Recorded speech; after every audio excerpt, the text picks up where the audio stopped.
I will call this Colorado River District meeting to order. Would you do the roll call? Please. Alvin Vandenbrink, Here. Harry Dennison, Doug Munger, Here. Francie Jacober. Here. Gary Martinez, Kathy Family here, Mark Kapanen, Here. Mark Luber, Here. Mike Richard, Here. Reedy Hazard, here, Scott McGinnis. Here. Sonia Chavez, here, Stan Winnery, Steve Beckley, and Tom Gray. Here. You do have a quorum, Mr. President. Thank you. Before we start on the agenda, I just want to introduce our newest employee. Sitting immediately behind Mr. Monger is Stephen Foster. He is a water resources engineer, comes to us after several years at Wilson Water Group, but more importantly, is a Grand Junction native. Happy to have him on the team, very excited, hope the board gets to meet Steve. Welcome to the board. We have just a few modifications to the agenda to suggest to the board, under item 8. We would ask that item 8H be added, being the approval of transition away from retirement health savings account. It's an employee benefit that we'll talk about. There's a memo, I believe, at your seat and in your email as well from Audrey Turner on that subject. Peter, I don't think there are any other changes.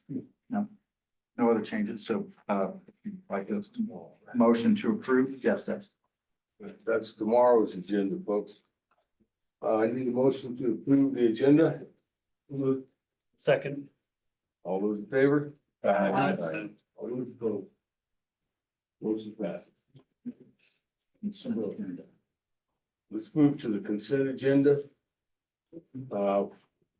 Are we all good with the consent agenda? We are, no changes from staff. Anybody need more coffee? Move to approve the consent agenda. Second. Second. All those in favor? All those opposed?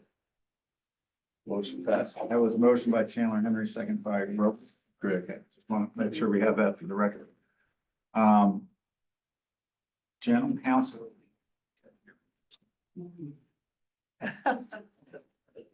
Thank you. Excuse me. Mr. President, I would recommend that the board convene into executive session pursuant to CRS section 24-6-402 and 4B and E to discuss the items on our agenda at tab 3A. Right? We need a motion? Yes, sir. Need a motion to go into executive session? So moved. So moved by Sonia Chavez, and seconded by Reedy Hazard. Sorry, it was Al. Al was We first. were tying, I gave it to Lily. Alan Reedy. Okay. All those in favor? Aye. All those opposed? Motion passes. I wish all my recommended motions could have such fights over who was going to make the motions in seconds. At this time, I would state for the record that the subjects to be discussed in executive session or constitute attorney-client communications for which no further recording needs to be made. We were proposing to do a little shuffling order of subjects addressed in executive session. I don't think we need to do a change in the agenda or anything to cover that because it's all will be covered within this item. But we were proposing to do Shoshone first, Director Jacober, and I know we said last time was the last time, but We're almost there. I think we by maybe even by the end of today, we will. Yeah. So that's our hope. If you are so kind as to recuse your. You're still gonna keep it first. Discussion, that would be great. Thank you very much. I appreciate that. Out of boarding is happening, so. Thank you, Mr. President. during the executive session portion of the board meeting, today, the board discussed and received, advice from council on the items listed under agenda tab 3A. Of note for the record that Director Jacober was not present during the discussion of the, Shoshone matter in executive session. Nor was, your associate counsel, Bruce Walters, present during the discussion of the Snake River v. Bowman matter. Other than that, I think there are some potential items that the board discussed for possible action. I would recommend that the board postpone those and other items teed up for discussion in the public session until after lunch. That's acceptable. Yeah, I think that's acceptable, so we should break for lunch Yes. and we'll take up those items in public session.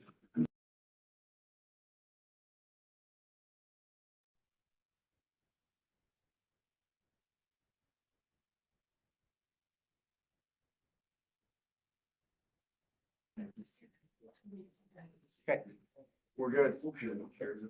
All right. Let's go get into the general manager report. Here in the public session. Actually, we're gonna hit the, general counsel, public Okay. report. We didn't write that far down. Thank you, Mr. President. Thank you, board, for indulgence for a little bit of extra time. I'm gonna call upon Jason and Bruce again to help out with some of the matters in public session. I did want to follow up with, initially, we've already given the summary of the action item, or the summary of the executive session, but I wanted to talk about some potential action items following the discussion in executive session. And I would turn it over to Jason to talk about potential action items for DDA and Pickens County.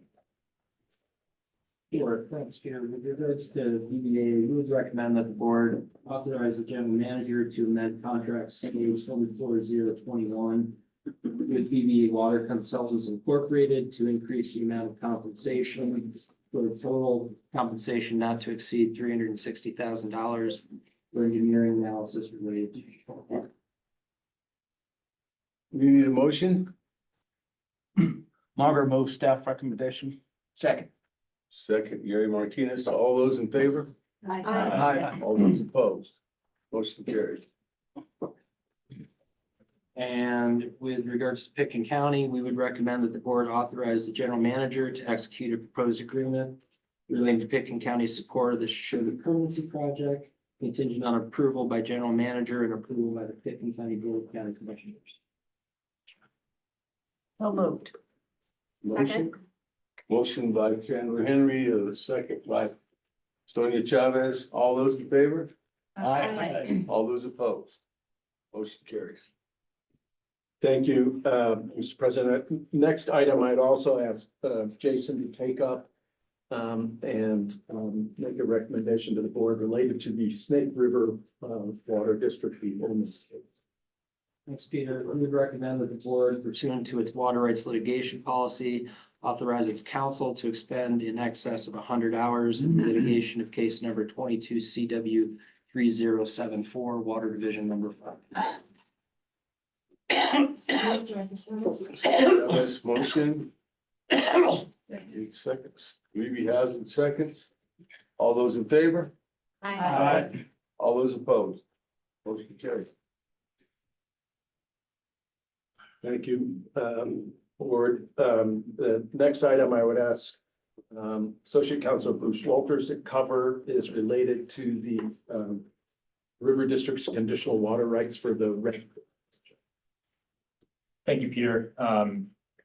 We recommend that the board direct staff, legal staff, to move forward with a diligence filing to maintain the Redfoot project's conditional water rights and to direct legal staff to take the steps necessary to complete those appropriations in a reasonably expedient manner, consistent with Colorado law. So I'll move. motion by Gary Martinez, second by Chandler Henry. All those in favor? Aye. All those opposed? Motion passed. Motion carries. Thank you. The next item is a item related to proposed changes to the River District's bylaws. You were provided with an advance copy of the proposed changes to the bylaws and the reasons therefore. I can't remember, Jason, if you were the one or if Bruce was gonna handle I can, this. yeah, I can take this one out. As Peter noted, we sent advanced copies of these to you. There was also a copy of the red line to the bylaws included in your packet. You can get to that tab off from page 108 of your PDF packet. Essentially, we have three, the board will recall back in January, we talked about the potential for having a meeting somewhere other than here in Glenwood Springs, which would require a change to your bylaws. Your bylaws designated Glenwood Springs as the place for your regular meetings. We have modified that bylaw to allow the board to hold a meeting in some place other than Glenwood Springs. This is primarily because we do want to do a tour for your July meeting, and that would have us having the board meeting in Grant County. So that first amendment would provide for that, provided you had a resolution that was passed at least 10 days prior to changing the location of that meeting. Further, any of those meetings would still need to be held within the boundaries of the district, so. And just to be clear, in addition to being within the district, this applies to our statutorily required quarterly meetings. We have had special meetings outside of Glenwood Springs previously, and this change in the bylaws would not apply to that. It just applies to our quarterly meetings. It gives the board a little bit of flexibility. We'd really like to get you up to view some TMDs and their impacts up in Grant County. This would be a great way to do this in July. And so that's why we're recommending that modification. But it definitely still has to be within the district, so please don't get any other. The second change were some changes to some provisions that deal with the treasurer. During your board's special joint meeting on March 6th, 2025, you appointed Ian Phillips as your, excuse me, as your treasurer for the interim. I believe there will be a recommendation sometime today to make Ian your permanent treasurer, but we also wanted to note that you also directed us to keep Roger Maggard on board for sort of those external checks on all of our books. These changes to this, to the treasurer, just make clear that it could be somebody working here internally and kind of recognizes that the treasurer doesn't do everything. They do have people that work under their supervision and control. And then the last was sort of a cleanup amendment to the bylaws. The bylaws lay out the duties of your executive committee and had a $50,000 limit for contracts that they could approve. Some of the board may remember that we updated our policies and our bylaws providing, or the financial governance policy, which now allows your general manager to approve contracts up to $50,000. We thought it would be appropriate so that we don't have this overlap if we were to increase the amount for the executive committee. I would note that that $250,000 aligns with your water projects committee allowances as well. We are looking for a motion to approve the amendments to the bylaws as stated. All three amendments. All three amendments together. Unless there's issues with it. So the motion would be to approve all three of those recommended bylaw changes. Unless there's questions or problems with any one of the three. Just for the record, I would note that those proposed amendments are in Article 3, Section 3, Article 5, Section 5, and Article 6, Section 4. I'll make the Munger motion. move staff recommendation. Second, Chavez. All those in favor? Aye. All those opposed? Motion carries. All you change. Thank you very much. Thank you. The next item on your public session is just an update that, I can report briefly on this, a discussion in the, board report on page 110 of the director's report. The Water Horse Resources application that is before the Utah Supreme Court is an application by Aaron Million, who is like either the sole or the majority owner of Water Horse Resources, to export water from the Green River into a pipeline that would run through Utah, pretty much, all of the I-80 corridor, then drop down into Colorado to serve Colorado's Front Range. He has similarly applied under various project names for similar projects from Wyoming, from Flaming Gorge, the reservoir itself, or from portions of the Green River in Wyoming. He has no Colorado water right for that. And that is an important point because it is highly unlikely that he would be able to obtain a Colorado water right because he has no end customers for this water project. And even if there were end customers lined up, it's unlikely that he could meet the can and will test because of the exorbitant costs, other issues facing such a project. That, however, hasn't stopped the desire to obtain some sort of initial permit to serve as a flag wave, if you will, for potential financing, and I think that's probably the reason he went to Utah. The Utah state engineer, which, Utah's a different process, still prior appropriation, but they have a permit process instead of the water court process. Application was denied by the Utah state engineer. We participated in the administrative process to provide a perspective on Colorado water law. And he then appealed that to the district court level. The district court level affirmed the state engineer's ruling. Then it got appealed to the Utah Supreme Court, which I guess had the option to send it back to the Utah Court of Appeals, but decided not to and took it up. The case has been fully briefed. It was argued, I believe, before the Utah Supreme Court a week ago, Monday, I think. And have not had a chance yet to review that oral argument. We had a conflict during the actual oral argument. So we'll do that, and we will, of course, report on the court's eventual ruling. We did read the briefing, though, and I thought that the state of Utah and the interveners that were in opposition to the project, all Utah entities, did a really good job saying, it doesn't work under Utah law. He needs a Colorado water right. He doesn't have that, and so we can't grant it, and it's speculative anyway. It's 55,000 acre feet, so it's a significant project. And, as we talked about, those sorts of projects that would take a good chunk of remaining compact allocation are certainly of interest to this district. So we'll continue to follow up on that. Unless there's any questions on that, we'll move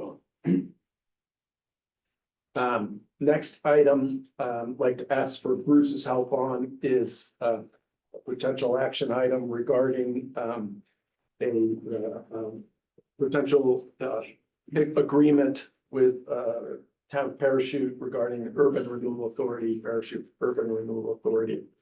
for some TIF financing, which is always kind of a potential sticky issue, but this is extremely small amount at issue. And Parachute has also been a good partner for the River District lately in on many matters, including.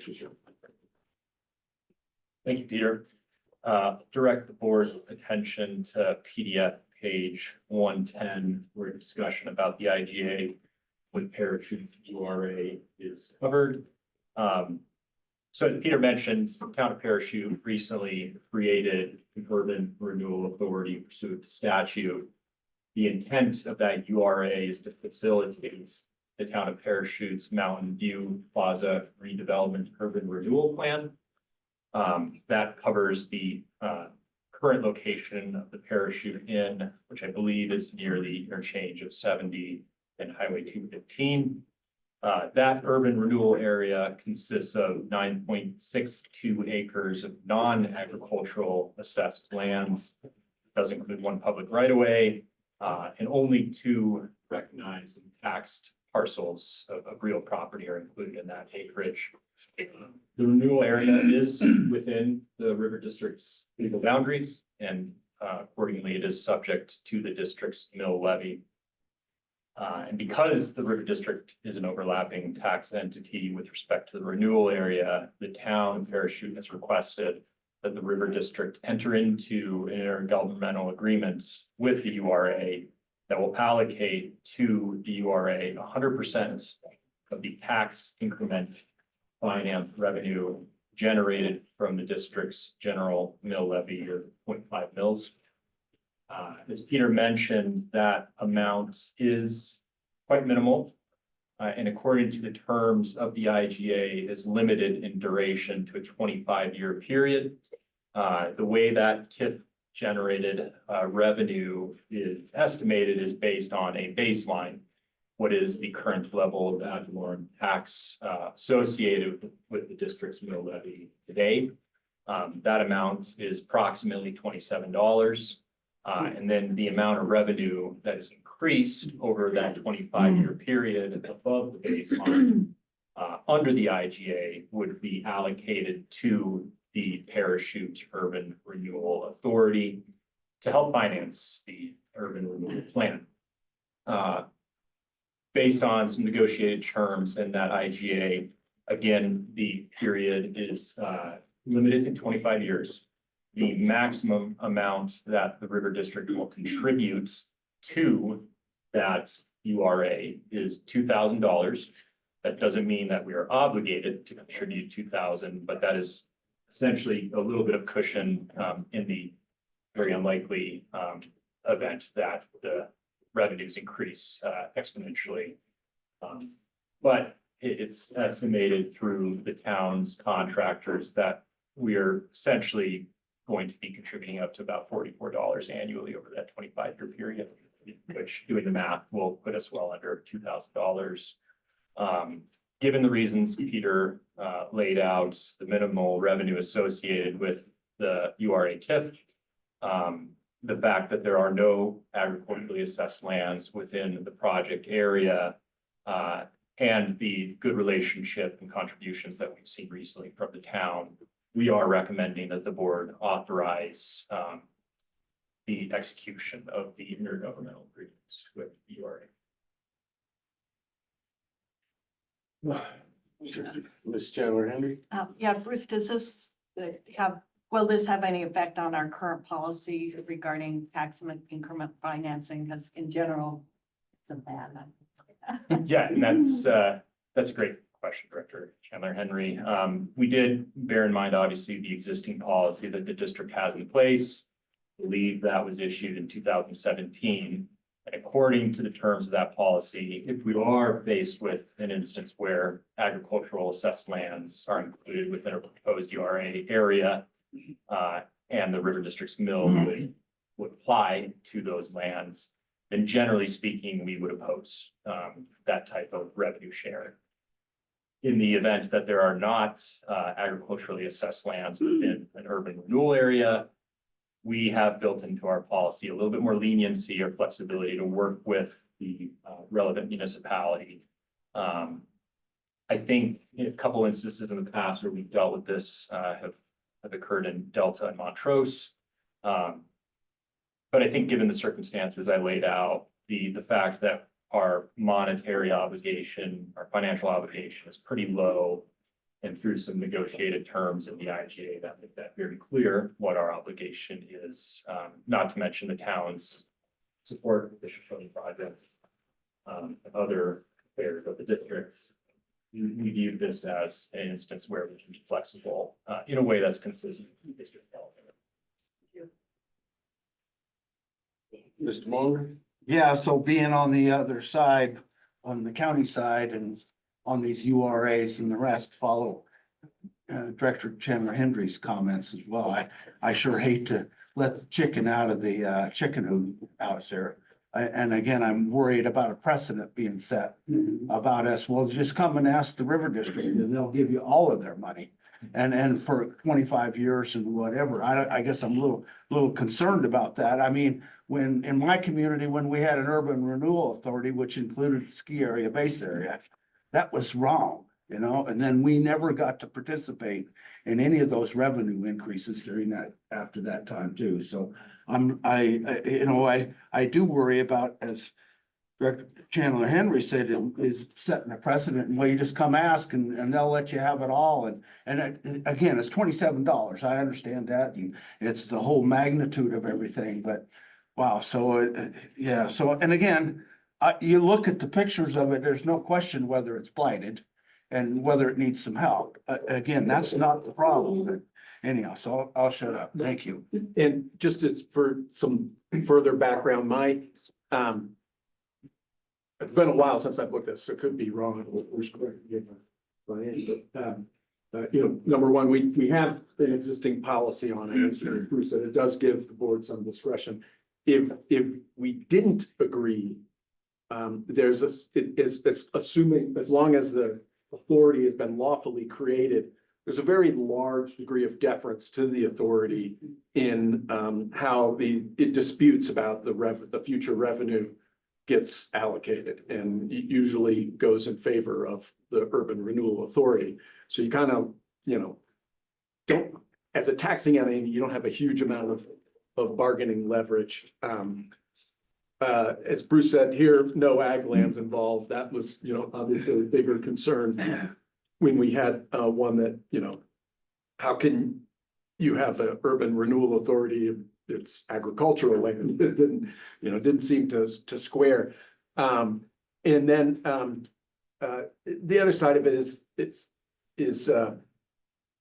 not that, I mean, we're coming to you today, we're, a potential loss of River District revenue capped at $2,000 over a 25-year period. It's a very small amount of money in this grand scheme of things.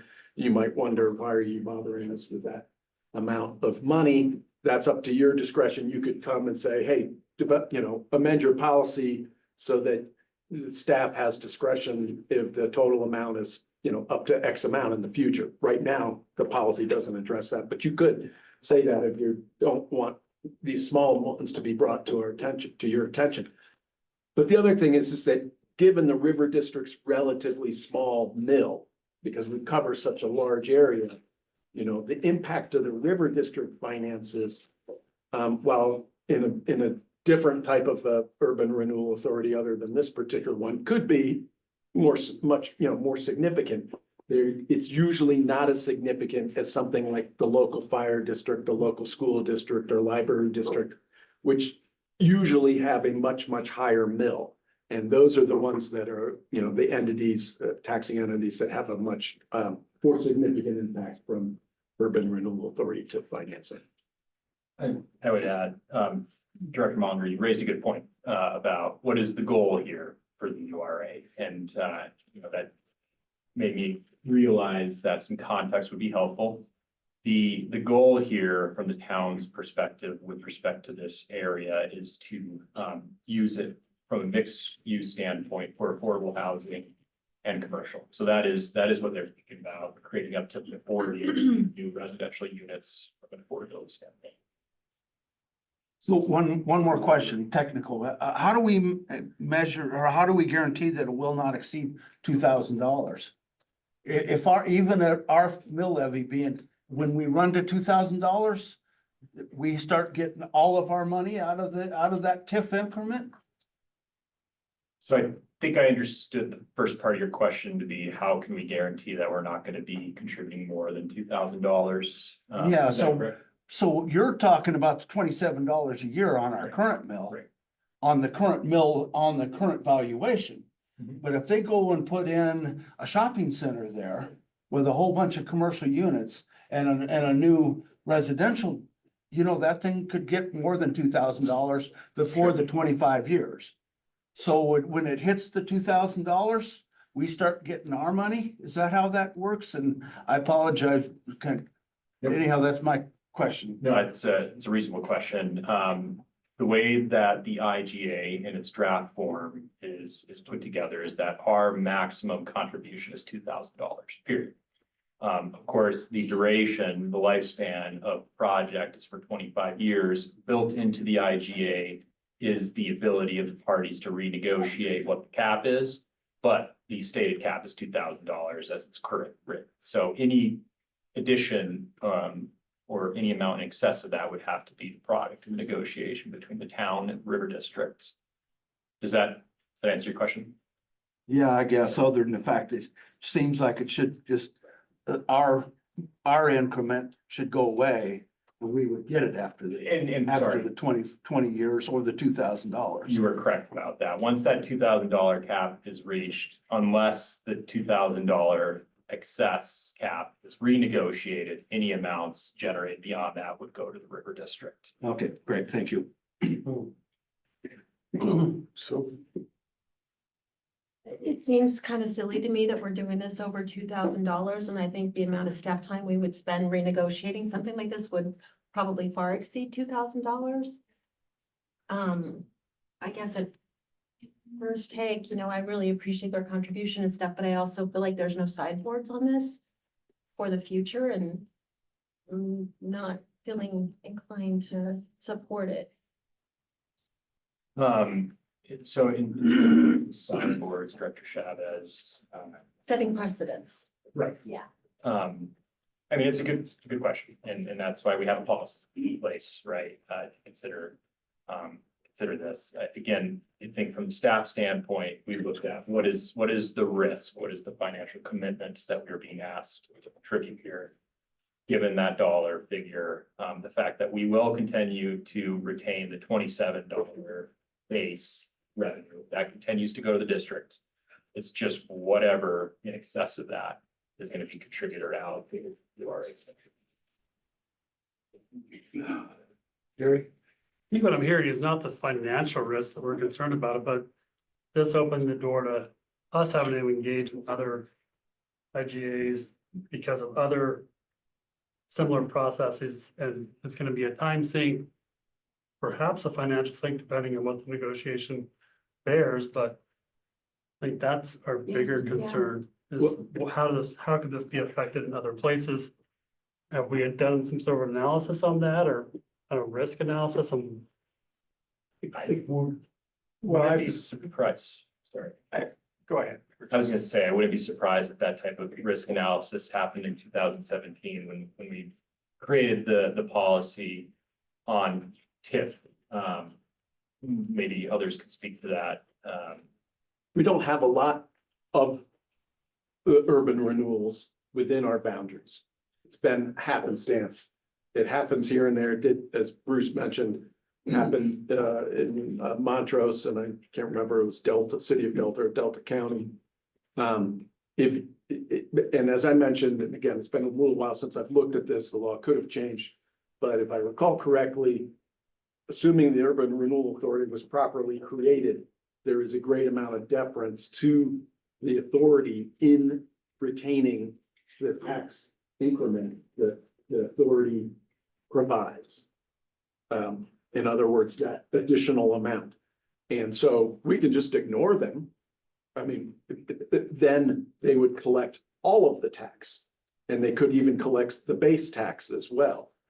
And so the interest in engaging is so that we can negotiate, a reasonable. Number one, we keep the base tax. Number two, there's a cap on the extent and the duration of the amount that the authority would keep of the incremental tax. And in here, in this case, it's very small. Another one comes around that's bigger, it's in the middle of, Aspen or somewhere, and it's gonna be a lot, higher value, then the River District needs to take a closer look at it. But they're pretty few and far between on the west slope, at least. I know, elsewhere, that they happen more frequently. And I understand, I don't like the idea, right? As a taxing entity, you want to be able to gather the taxes that your mill would collect. Yes, my understanding is we really have no authority over TIFs. I mean, the Weston is in the Urban Renewal Authority, and Avon, the Arabelle and Vale is the Urban Renewal Authority. It's crazy, but the county had nothing to say about that. So this effort of Parachute to negotiate with the River District and let us know what's happening gives us sort of a step above. So I would say that plus the low amount involved, I would move staff recommendation. So I'll second that longer, but I will say, when steamboats was put in, there were no sideboards. They changed the legislation so that we had sideboards and that we actually had a conversation with them as well. So in fair is fair. So I think we're all bored here, and like I say, I don't have a problem with this one, but things have changed and they do have to come to us. Otherwise, they have to come and say hello, and we have across the table negotiation. So, and I think that's why we set up the policy was after we had the change in legislation, which I think is great, and I'm still supportive of the policy too. So I think there's plenty of them that existed pre-policy that we probably don't even know about. Yeah. Ian sees them on his. Yeah. Okay. Oh, maybe. I just have a question. So who all else can come and do this or ask for this other than Urban Renewal? That's it. I mean, it just seems interesting. I don't understand it. It's an authority created by a governmental entity. And there are some specific things. They have to show blight and that the blight is caused and that they can cure the blight with this. And so all those things are included in part of this, Urban Renewal Authority Yeah. designation. And the idea is that we would be getting the $27 and we wouldn't be getting any more anyway. So creating this Urban Renewal Authority then creates more commerce, and in the future you get more money. So One of the Target over here, the Meadow Shopping Center is a urban renewal authority. Okay, so there's a motion on the table in a second. Yeah. You can take a vote. All those in favor? All those opposed? Motion carries. Sorry, we beat you. Bruce, sometimes the easiest things. It's just $27. All right. You can do a $15 one. Thank you. The amount was small, but the principle was important. It's true, it really is. They're funny and sometimes troubling quirks of the way we do business in Colorado and governmental entities finance things, but that is what it is. I don't have anything more, and appreciate the board's patience as we work through the general counsel matters, unless there's anything else. Seeing nothing else, the next thing we need to do is offer public comment on what we've done so far. Or anything that is or is not on our agenda, any public comment? Any public comments? Seeing none in the room and no one raising hands or turning their cameras on online. I think the next item is strategic plan discussion. Our two staff leads on that are First, I want to take the opportunity as they sit down to recognize that Amy Moyer is not our Director of Strategic Partnerships anymore. She is the Chief of Strategy here at the River District, which, whether you can tell from the title or not, is an advancement for us as a district, because Amy is an amazing partner. She's now part of our senior leadership team, and we're really excited to have her in that role. We are served greatly by having her there. We're going to talk about the strategic plan. You guys have been involved in this process for quite some time. You know, I'm going to show a little bit of my own bias. I think strategic plan requires thinking and kind of working through some things that many of us in our everyday jobs would rather not do. And it's challenging. And it can seem like it's not helpful. I can tell you that the strategic plan that this board did back in 2017 was really helpful for me and the staff that came in afterwards to help orient us and keep us on track and make sure we were doing the work that the board wanted us to be doing. This strategic plan, I think, will do the same thing and will really set us up for success. The board and staff have evolved over the intervening years, and would really appreciate the board's involvement to date, and would say, you know, we're close here. This is a draft that's coming back to you. Our goal would be to get your comments, incorporate them into a final draft, which would be approved in July, or at least considered for approval in July, depending on your desires. But I do want to thank Amy and Audrey for what is sometimes a thankless job leading the team on strategic planning. Sometimes they even get a little grief from Peter and myself. So I do think they do a great job. Mostly from him, but.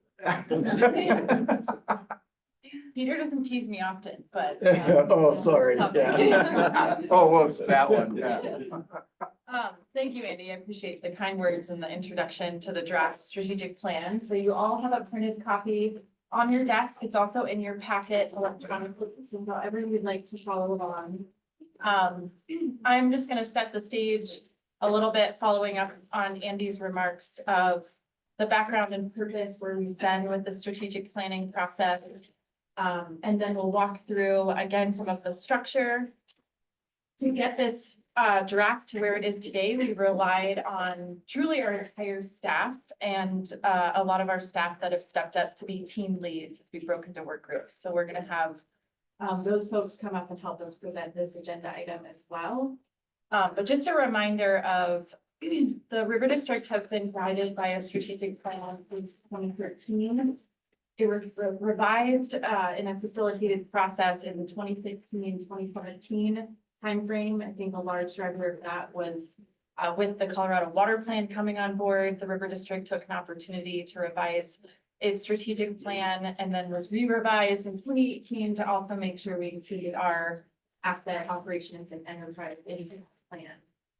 So we first came to the board last January of 2024 to start a discussion of a staff recommendation to revise and update our strategic plan. Part of the reasons for that was we also had the passage of ballot question 7A in 2020 that gave rise to the community funding partnership. The Colorado River negotiations have certainly hit a point of high stakes. We've had the rise of conserved consumptive use into our vocabulary, certainly have been dealing with changes in hydrology, and also with a number of new staff at this organization, reorganization opportunities. Had a lot of retirements, as this board knows, over the last 5 to 7 years. And for those reasons, collectively, we took on over the last year this process to revise our strategic plan in hopes of achieving a lot of the long-term goals that I have listed on this slide of helping us as a staff remain focused on long-term goals, helping us align resources, making better decisions, identifying opportunities and threats, and also being able to monitor and adapt to what everybody knows is often a changing landscape, the dynamics that we deal with on the staff. So really the importance of this is helping us be proactive, helping us be on the balls of our feet, So again, we're excited to walk through where we're at with the plan.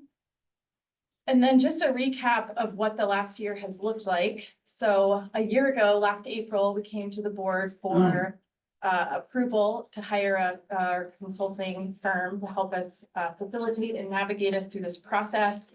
In the fall, we went through a board and staff survey process. You all went through one-on-one interviews with our consultants to gather some insights into the strategy portion of this plan.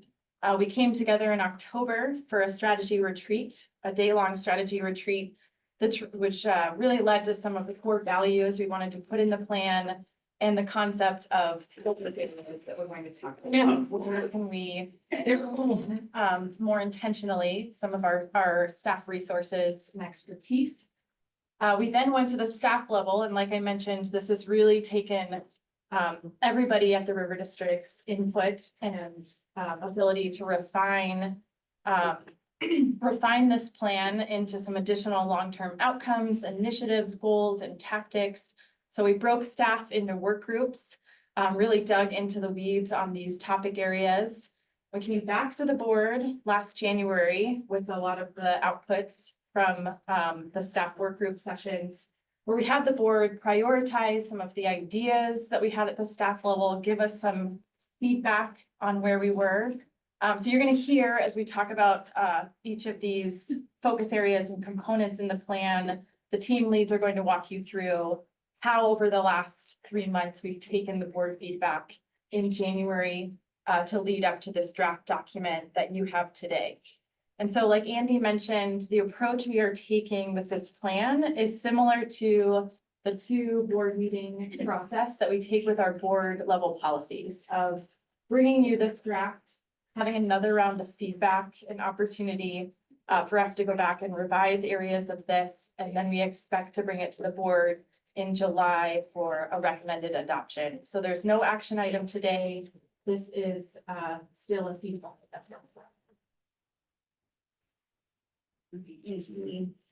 So we have been working with our teams and our consultants to put this into a more near final format. And so we did some additional work since January on adding some of the other elements of the plan. So we have an introduction section that sort of provides some background about the River District, a little bit of setting the stage. And then we have sort of a foundational work. So recognizing that there's still all of the day-to-day work that we need to do, we need to continue, we have our teams. And so while they may not fall under a specific new focus area, it's still really critical work that we need to continue. So we have our foundational work section that outlines a number of these sort of areas of effort and teams, financial security and programmatic partnerships, legal policy and advocacy work, our engineering department and our technical advocacy, assets and water rights, the communications, engagement, a lot of the work of our external affairs teams, and finance and administration. And so we wanted to make sure that we gave a nod to those areas to make sure that we acknowledge that there's really important work that we will continue to do in addition to some of the refined focus areas and new strategic identified. And then we move into the strategic focus areas. And I want to quickly kind of review the strategic planning terms. This isn't the first time you've seen them, but we'll just want to remind you of how the strategic focus areas are organized. So at the top level is the focus area. So this is the major topic area of the strategic plan. And so we have 4 or 3 of those focus areas. Core services is one of those as well. Then you have the long-term outcome. And so this is sort of a description of what it looks like in a 20, 30-year time horizon, what the ideal state. And so some of that is the outcome of the work that we did in our October retreat and workshop, where we were saying, okay, what is the best case scenario look like if the River District is doing all the things that we need to do? And so that long-term outcome is sort of highlighting what the ideal state of the work looks like. And then we go down to the initiative level, and that is where the board prioritize the initiatives under each of the strategic focus areas in January. And so that's sort of the special project that we're working on. Then we have a SMART goal, right? A SMART goal is specific, measurable, you should know all of these things, attainable, time bound, and realistic. I think I wrote them down somewhere in here, but, right, so it's trying to give us something that we can really measure our progress as we're working towards this initiative. And then tactics are some of the specific actions.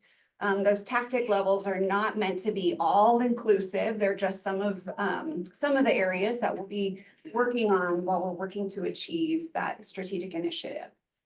So is there any questions on the different terms that are used throughout this plan? The other thing that I want to also mention is that under each of the focus areas, you'll see some bullets of the continued work. And so this is an effort for us to kind of highlight some of the additional continued work under those focus areas. Again, it is not meant to be an exhaustive list, but just to give you some idea of some of the projects that we'll continue to work on in addition to the new initiative and new tactics that we've identified. Okay. So we're gonna move now into really the heart of our strategic plan and have our team leads come up and help us walk through each of the strategic focus areas. So right now we've honed in on four areas: community protection, trusted resource, recognized leader on Colorado River matters, all while protecting and advancing our core services. So we broke up into staff work groups surrounding each of these topics. The way I think to most efficiently walk through or have our staff walk through these items is certainly to accept clarifying questions as we walk through this. One of the changes we've made since January is to try and more intentionally blend these focus areas and have them build upon each other. So I think it would be valuable to have feedback and discussion after you hear all of the presentations, because we spent some effort with staff to make sure the focus areas as well as align with each other, speak to each other. So it's a very cohesive overall plan. So each of our team leads, again, are going to walk through really the story behind how these focus areas originated, walk through the structure using the terms that Audrey just went through, and also shine a light on where we took board feedback that we received in January and tried to incorporate that into the plan. So we're going to start with community protection. Matt Abusi and Melissa Wills were our team leads for that section, and I will turn it over to Melissa. Okay, thank you. Again, I'm representing the team that worked on community protection. Originally, this had 4 different tiers under it, and the board identified one strategy that you want to prioritize. And essentially what this is identifying and advancing projects or programs within each basin to advance. And so when I say each basin, this is the White, the Yampa, the Gunnison, and the Colorado. The board also asked, as you'll remember back in January, that these are unifying projects, that they're collaborative. And we've put this language throughout the strategy. And I think a great example of this, that when we're already in, is the Shoshone Pregnancy Project. Drawn from an identity that, or identification that this is a need and this is a unifying project. And so this is a heavy lift. And so looking at how we are going to do this, you can go and look at the tactics, which are on the first page. Our thought is we'll develop a roadmap, a game plan, how we're going to tackle this, and then develop a strategy on identifying what data exists that we need to understand, whether it's flow regimes, existing threats, what data doesn't exist, so that we have an understanding of the state of each basin. And then move forward to identify what are the collaboratives that are already in existence, what are their interests, what are their needs, their gaps, what projects are they already working on, what are their priorities in their basin. And then move on to a point where we can meet with key stakeholders to sit down and prioritize the projects, the programs that they want to bring forth in their basin, and ultimately move to a place of implementation. Now, inherently, when I'm saying identify projects or programs, this is a vast definition, and that's intentional. The idea is that we would be able to include other tactics that were included in our previous version, so that we can create or support and advance projects or programs that fit the needs of each basin. And ultimately, if you want to kind of tie this all up, the long-term outcome is to protect and enhance the water security here on the west slope. That was really quick. If you have any clarifying questions, I'm happy to take them, but we'll do discussion after.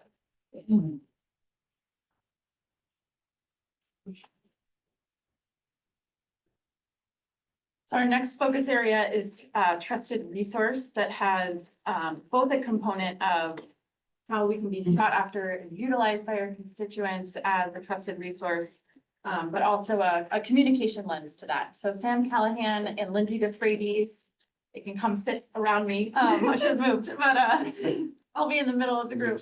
Our team leads for that. So I'll turn it over to Sam and Lindsay and let you take it away. All right, thanks, Amy. Yeah, so Lindsay and I led this team looking at the trusted resource focus area. So I'll just start by reading this outcome. So this states that the river district's data and analyses are sought after and utilized by constituents and policymakers across the Colorado River system as a comprehensive and trusted resource to guide decision-making related to West Slope water issues. And so this really comes out of two parts that were a big focus in the rest of the strategic initiative and the goals that we produced. So we have the input, data, and analysis. Then we have an output that's communicating the results to stakeholders. And so I want to go over some board feedback that we received and how we addressed it. One, you can see from the long-term outcome, the way it's written, I guess we'll see when we get to the interstate leadership focus area, but we received feedback that it was too similar and it was hard to distinguish between the two focus areas. So we changed this language to add more detail as to what this focus area really is about. So they're pretty well distinguished now. We also heard that we want to emphasize the role of the river district as supporting constituents. So we added that into the strategic initiative there, in addition to directing and facilitating or supporting constituents. We also wanted to clarify our advocacy role. So we previously had language in there about producing unbiased data. And we had a big conversation about not truly being unbiased, because we really focus on the West Slope and the West Slope's needs. So we added language that sort of clarifies that advocacy role. That includes in the strategic initiative where we emphasize that this focus area is really driven towards the benefit of our constituents and fulfillment of our mission as the river district. And the continued work that's in the handout, it's not a slide here, but those also emphasize the representation of West Slope water interests in this area, as well as face-to-face engagement with partners and constituents on the West Slope. We also received the feedback that the tactics that were previously in a separate strategic initiative, with this focused on the output of communicating the results of the data analysis to constituents, that was essential to achieving the whole point of the input portion of this focus area. So we sort of combined the two into one strategic initiative. So the strategic initiative listed here includes both the input of the data and analysis and research, as well as the output, communicating that to stakeholders. So we agreed that we can't have one without the other. So we combine those into the strategic initiative and separate it into two goals underneath that initiative that focus on individually the input and the output. So you can go ahead to the goal. So the first goal, thanks to Audrey, this focuses solely on the input of acquiring the data that we need to inform decisions with the best science available. And this states that we will identify data gaps that we need to fill to support the other focus areas, and that we'll use all the resources available to us to fill those gaps. And so again, you can see how we sort of incorporated the output into the input component of this focus area with the tactics like water center partnerships, where this can provide resources for filling those data gaps, as well as resources for educating constituents and producing West Slope water leaders for the future. And then our tactic policymaker engagement, this, engaging with policymakers helps them inform us as to what the data gaps are that we need to fill. And then we can fill those data gaps and enable them to make data informed policy. So with that, I'll turn it over to Lindsay. Yeah, just briefly on the output, it's absolutely crucial that the work we do within our building as an advocacy organization doesn't just stay within our walls. And so we're really focusing on how we can make sure that that work is accessible to all the stakeholders. So a few ways that we're going to do that is through water center partnerships, and some board feedback that was involved there was just making sure that we maintain it as a reciprocal relationship and we recognize local and institutional knowledge in those partnerships, which is definitely a part of the plan. The water resources library, highlighting the work, making it accessible on the website. Education partnerships, we spoke quite a bit about that, and the focus on that is recognizing the capacity within our staff needs to focus on the data, on the advocacy that we were established for, but doing that effectively depends on an educated populace who knows how to engage in these conversations.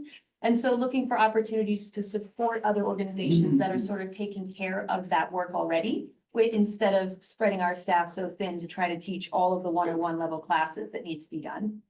And then, of course, the policymaker engagement comes up again and again and again. But it was just really apparent to Sam and I going through the words here that this piece is critical to support those long-term water security projects that everyone else is looking at. So, thank you.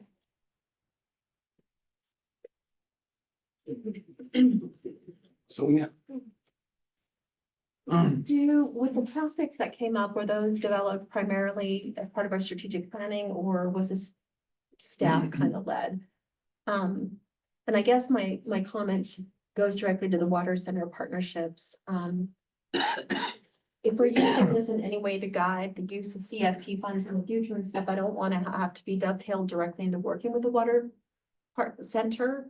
It could be that USGS is the most appropriate partner to work on data collection efforts. And so I thought that maybe the water center partnerships could be included under the education partnerships. That maybe not putting such a heavy emphasis on that allows more flexibility in who the data collection is happening by or from.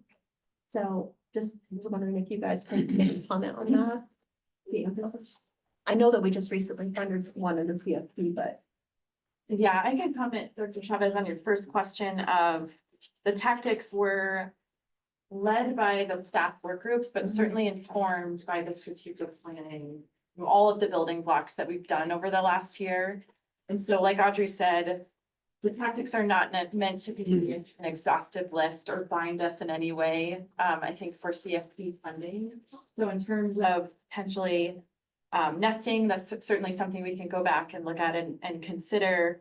I think the water center partnerships was looking at, again, how as a trusted resource, building those reciprocal relationships with academia can help inform us on the policy level. But certainly Lindsay and Sam, would love to have you comment if there's other items there that you want to share. I think that was a good summary. Just one other thing that obviously came up in the communications, which isn't necessarily tied to the water center though, is just growing the awareness of the River District and the fact that we are a resource. And so there's some specifics in this packet about how do we establish baseline data that informs us how many people know who we are and what we're doing already. So we can determine if we're actually growing that number instead of just doing the same thing and expecting that it's getting better, but not measuring it. So that was another shift in the strategic initiative here. Maybe just one last addition is, under the continued work section of the trusted resource, we definitely tried to call out our current funding efforts and partnerships with entities like USGS as something that we want to continue to maintain and bolster where appropriate. And so I think that's, some of the tactics are listed as sort of new ideas or enhancements. And so I think the USGS partnership is in the section above and continued work. Yeah. Scott? I had to step out unfortunately just for a second, but so are we now in the discussion period or we weren't supposed to bring up things to Just clarifying questions at this point, and then we'll open it up for broader I didn't feedback. know this my opportunity because I stepped out for discussion. Okay.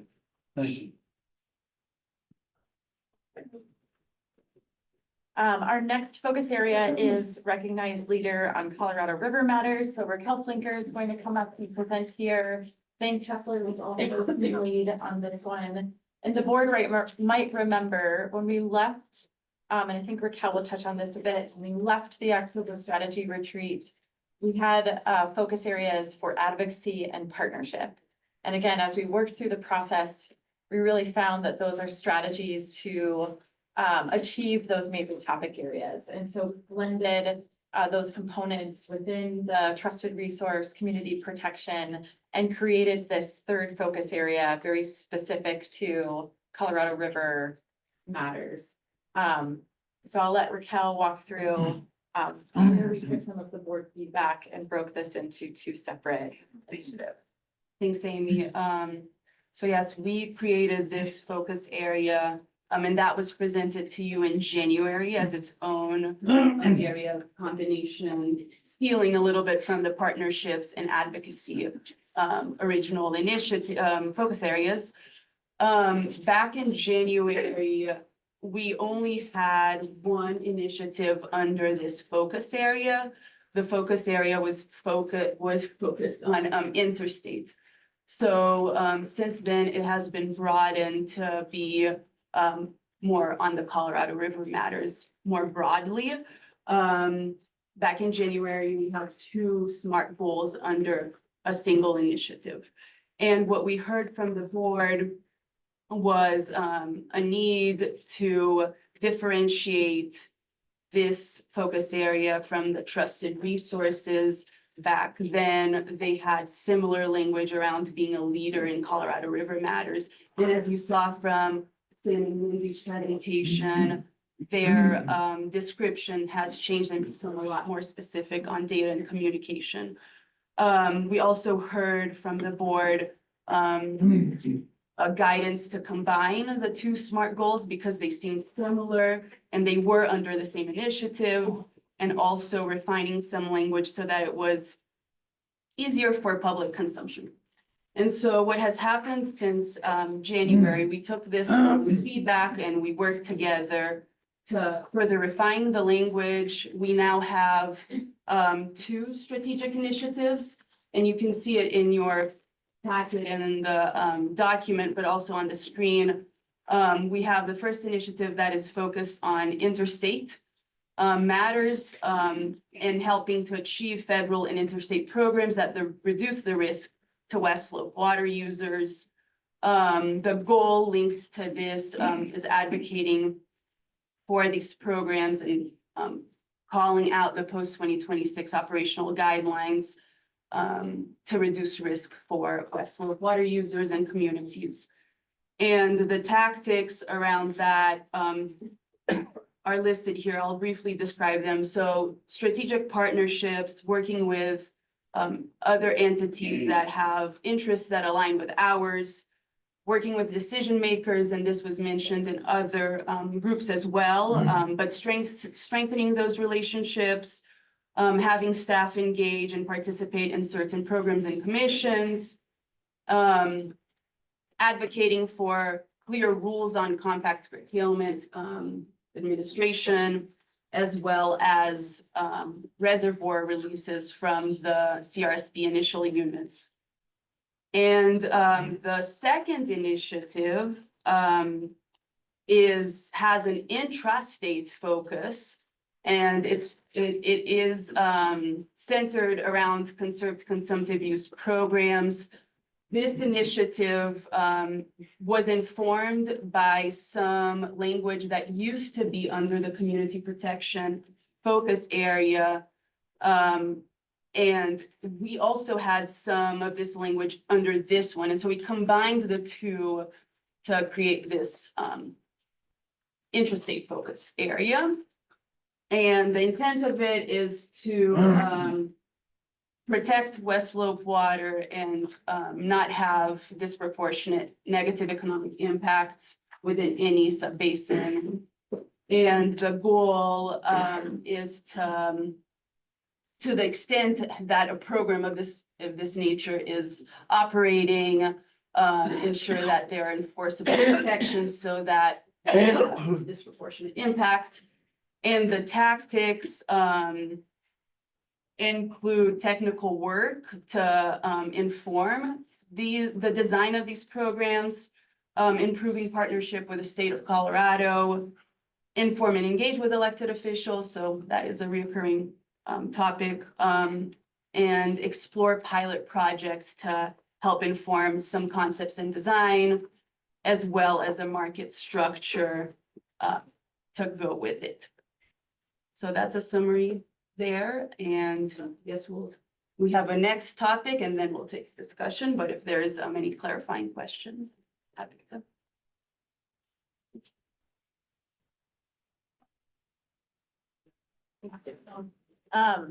So our last focus area surrounds core services. So as we heard, the first three focus on programmatic items, policy items.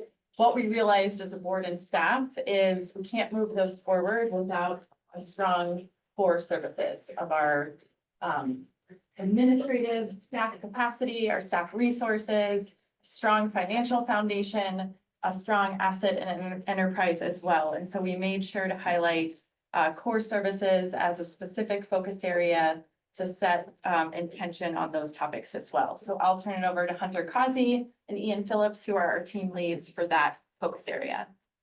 Thanks, Amy. Yeah, so as Amy was mentioning, core services emerged as a critical part of the strategic plan because we heard from the board and from staff that our ability to accomplish any of our other initiatives depends on maintaining strong internal capacity. So while much of the plan focuses on new work, we knew we had to call out the essential operations like O&M of our reservoirs, our financial systems, staff capacity is foundational to everything else. This also ties in with what Audrey was referencing earlier with our foundational work. And that's early on in the strategic plan. Ian and I were the co-leads on this. We worked with a team of folks on the staff to ensure this section reflects the behind the scenes work that we do at the River District to help everything continue to run smoothly. We received some feedback from the board and we worked on that and took that to heart and incorporated that into the draft that you have in your packet.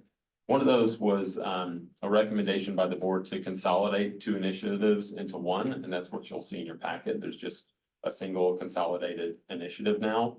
Secondly, we got feedback that the initiative be reworded to make it more outcome driven, consistent with the structure of the other initiative. That's reflected in the draft you have now. And then lastly, the SMART goals, we got feedback that those should be longer term and broader. And more specific, shorter term goals, we should fold those into the tactic, which Ian is gonna talk through now. Yeah, so we've got about 5 tactics focused around core services. The first one is financial planning and revenue growth. And for there, we want to consistently maintain and update both short-term and long-term financial planning and revenue scenarios for all funds and to support strategic initiatives and projects and operations to be able to adapt to changes in the financial climate. Another one we have there is to be stewards of public funds. The district will continue to implement measures to focus on being wise stewards of taxpayer funds and resources. And then we have operation and maintenance planning. I'm going to be working with Hunter on evaluating and enhancing long-term operation and maintenance plans for all River District infrastructure and property assets. Another one we have under this is the use of technology for efficiency. We plan to explore and implement new and improved technology to enhance workflows and efficiencies. And then last but not least is staff capacity. The district will proactively plan for and implement measures to assure staff retention and recruitment. Identify areas that expand opportunities to find temporary staffing solutions during peak periods. And, you know, for the 1-year measurement goals, we don't have any 1 year. This is going to be a consistent, everyday type of evaluation to see that we are meeting this goal. Moving on staff, either. So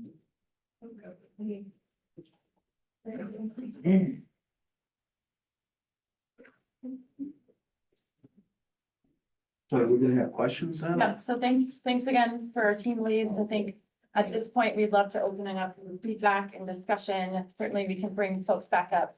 We're eager to hear your thoughts. Thank you, Mr. Chairman. First of all, it's obviously been a lot of work. I think it's great. When we initiated the process, I didn't have a lot of high hopes. But I'm pretty encouraged by what I do wanna, so when we did that work session, we did that, whatever the exercise was called, we took a little stick and we put it up on priority. Interestingly, expectedly, and I think wisely, most of the stickers is a priority. Again, I don't have exact recollection of the order of the game or whatever we called it, for partnerships. And, you know, in that expression, caution partnerships, careful partnerships, how important they are and so on. So I was very pleased on page 9, although I only saw one. And that would be, yeah, page 9, tactics A, in that sentence, where we do identifying creation partnerships with entities throughout the Colorado River Basin whose interests align. And I think that is so critical with our interests aligned. Now, when we go up to the top of this page, we talked about NGOs, and Alden brought up a good point earlier. Of the NGOs now that are being created, that we want to be the thought of a few years back, and they're being created to go specifically after conditional water rights. I mean, just because something's an NGO doesn't mean they're a pal of ours. And the River District, I think, has picked up such a positive, strong, I think we've really strengthened our voice. A lot of that, most of that credit goes to the staff. But all of it, when you become stronger in a community, when you have some financial might, and when you picked up a reputation that is solid as River District, you pick up a lot of friends. And they're not necessarily friends, but they all want to be your buddies or they want you for some other purpose.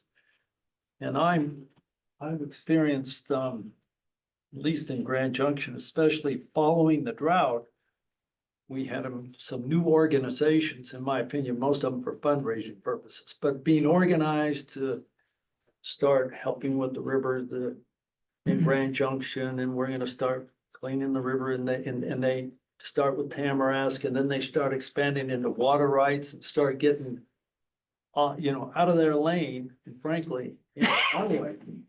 And then they're beginning to get an idea they're our partners. And in a sense, everybody's a partner, it's a constituent part, but, so I thought that language was excellent, and I refer back again, just for your consideration.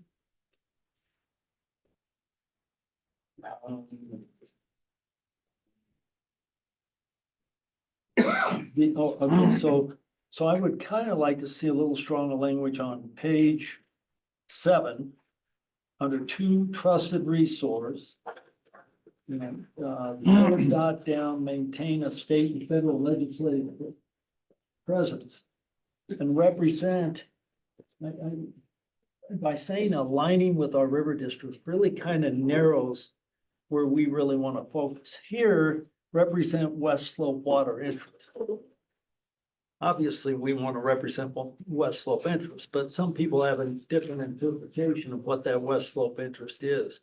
So I think the language, again, which is beautiful language, on page 8, that align with the river district. Interest. And then I have one other one, very brief. Here. Well, and it had to do with, where's the library talked about? Page Page 8, it's the library. The Water Resources Library. Thank you. So in that language, I'm not trying to play semantics, but this comes back when people try it. leverage their quote unquote partnership with us. That would be, so page 8, number C, develop and maintain a technical water resource library on the west slope. Water issues. I think it's fantastic. We need to do it for our own work product. But I'm uncomfortable accessible to the public on or through the district's digital outlets. Obviously, if we want to make it, with things we'd like to make accessible, but I don't want people that are going to oppose us on River District conditional due diligence on conditional water rights to think that we have to open our library up for them and our work product, to let them come in and make a case against us. So I would simply do whatever, you form it as you wish, but I would strike just the words accessible to the public on or through the district's digital outlet. Obviously, we can determine at that time what we would like to have accessible. I just don't want to kind of commit ourselves or lock ourselves in, hey, that's your mission. You're a library to us as well as anybody else, and we're gonna oppose your conditional water. So those are my points. Again, just for emphasis. The more we can use and define our partnership by talking about where our interests align with people that want to be our partners. And right now, because of the resources we have and the excellent team we've got, as I mentioned earlier, we find a lot of friends and a lot of people that want to help us with their interests. So anyway, thank you, Mr. Chair. Can I ask a clarifying question? Yeah. The accessible to the public language. I hear your concerns that certainly and share them if we were gonna post all documents ever generated by the River District, by our council, confidential memos by our technical staff on strategic issues. We would not want to do that. I completely agree with you, nor would we want to create the expectation among any public and member of the public that we would do that. Because while being a public agency, we have certain protections under Cora to keep our own confidential material confidential. But with respect to those resources that are public facing, I do think that we serve a really important function at the district to disseminate information and provide it in a manner that is accessible to the public. Because frankly, an educated West Slope water public is our best ally. And so I think with this library, it is not our internal database, it is our exterior facing document. So if we're aligned, I think we can work with staff and find the right language for it. But I want to make sure that you and I are on the same page, or if there are other members of the board that see it differently. Well, I think we're absolutely aligned. I'm just saying, watch out what you ask. We're not really gonna set up a library where we're gonna provide you staffing and we're gonna just, come one, come all to our library and. Right.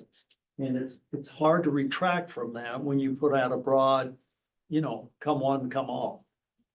I have no objection to the public. We do have that mission, but I think we just watch out what we advertise, because to give you an idea, when I first, as many of you probably experienced, my first letter to a constituent when I was successful in elected office, I ended it with the statement, if there's anything else I can do for you, let us know. I'm telling you, that was a big mistake. So I'm just saying, just revise the last sentence, but help where you can. So I appreciate that. Thank you. Any other hands, Sonia? Melissa, I was gonna ask you just some questions about your section on just identifying current projects and programs, prioritizing Keystone projects, building consensus and stuff like that. The Upper Gunnison District has just gotten through some drought Kingston planning, it's finalizing our watershed plan, so I like the idea of bringing something to you all that you can look at that says, here are the key projects or the key water resource issues in our basin. Because I know in our discussions that we've had through CFP and stuff, it is the recognition that every basin and every county on this western slope is different in terms of what water resource issues they're dealing with and the challenges that they have. So I really like that, but I wondered if this was something that you're gonna you're gonna go out and work with the different basins to develop these? Are you gonna take it through the basin implementation plans? Are you gonna try to work at, like what scale and what level are you guys thinking when you think about putting some sort of a framework together or implementation projects? What did you envision a little bit more? Can you give me a little bit more thoughts on that? Yeah, Amy, feel free to add. Yeah. I think it's dependent on every basin, but the first step is identifying what plans are already made, what plans are being used, what plans are being prioritized, what projects are being completed, which projects are on the horizon, who's working together, who's not, where are the gaps, and then start to identify projects from that data we collect. So I can't say that we'll, definitely use a basin-wide implementation plan as the guide, but it will be part of the decision-making. I wondered if, like, as part of this, are you guys willing to put some CFP funding towards trying to bring together some of these identification of keystone projects or a facilitator to help do this? Yeah, I think we would bring the resources of the district, whether it's CFP in particular or just general fund.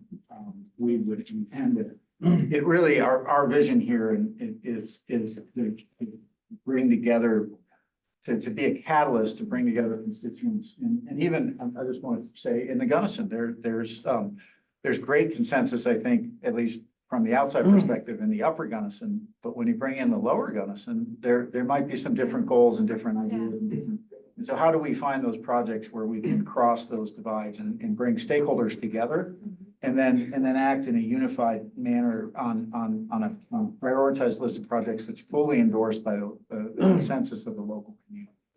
So that's really, and we would intend to bring, facilitation, outreach, on all levels to try to draw those ideas out and really make it a community-driven process. And to the extent that organizations like yours have already taken leaps towards that, we're not going to go in and reinvent the wheel. We want to work with you to try to make sure we understand your priorities and then how they fit into the whole basin. Yeah, no, it's definitely a recognition that, some basins may be at varying levels of any kind of a planning process, and that, are we willing to help out in that way? Yeah. And just the thought that, just wondering too, just in terms of putting together these strategies, that you all had thought and had a discussion about just the staffing resources that it would take to carry out these things, or how you use those partnerships to take some of that lift off of you. And I think we see the community funding partnership playing an integral role across the strategic plan and the trusted resource areas, as well as this community protection.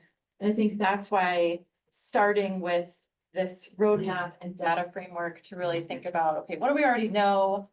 What's out there? What does this process look like for each specific area to give us the space to really map out, as opposed to being so prescriptive of jumping too far in deep before we have a little bit of our lay of the land or feet on the ground, of really thinking of the Shoshone Water Rights Preservation effort is a great model of how do we look at basin-wide community impacts.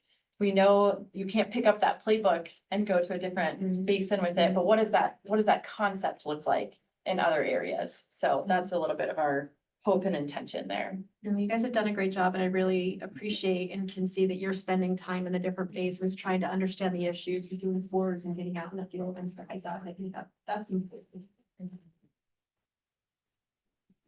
One of the things.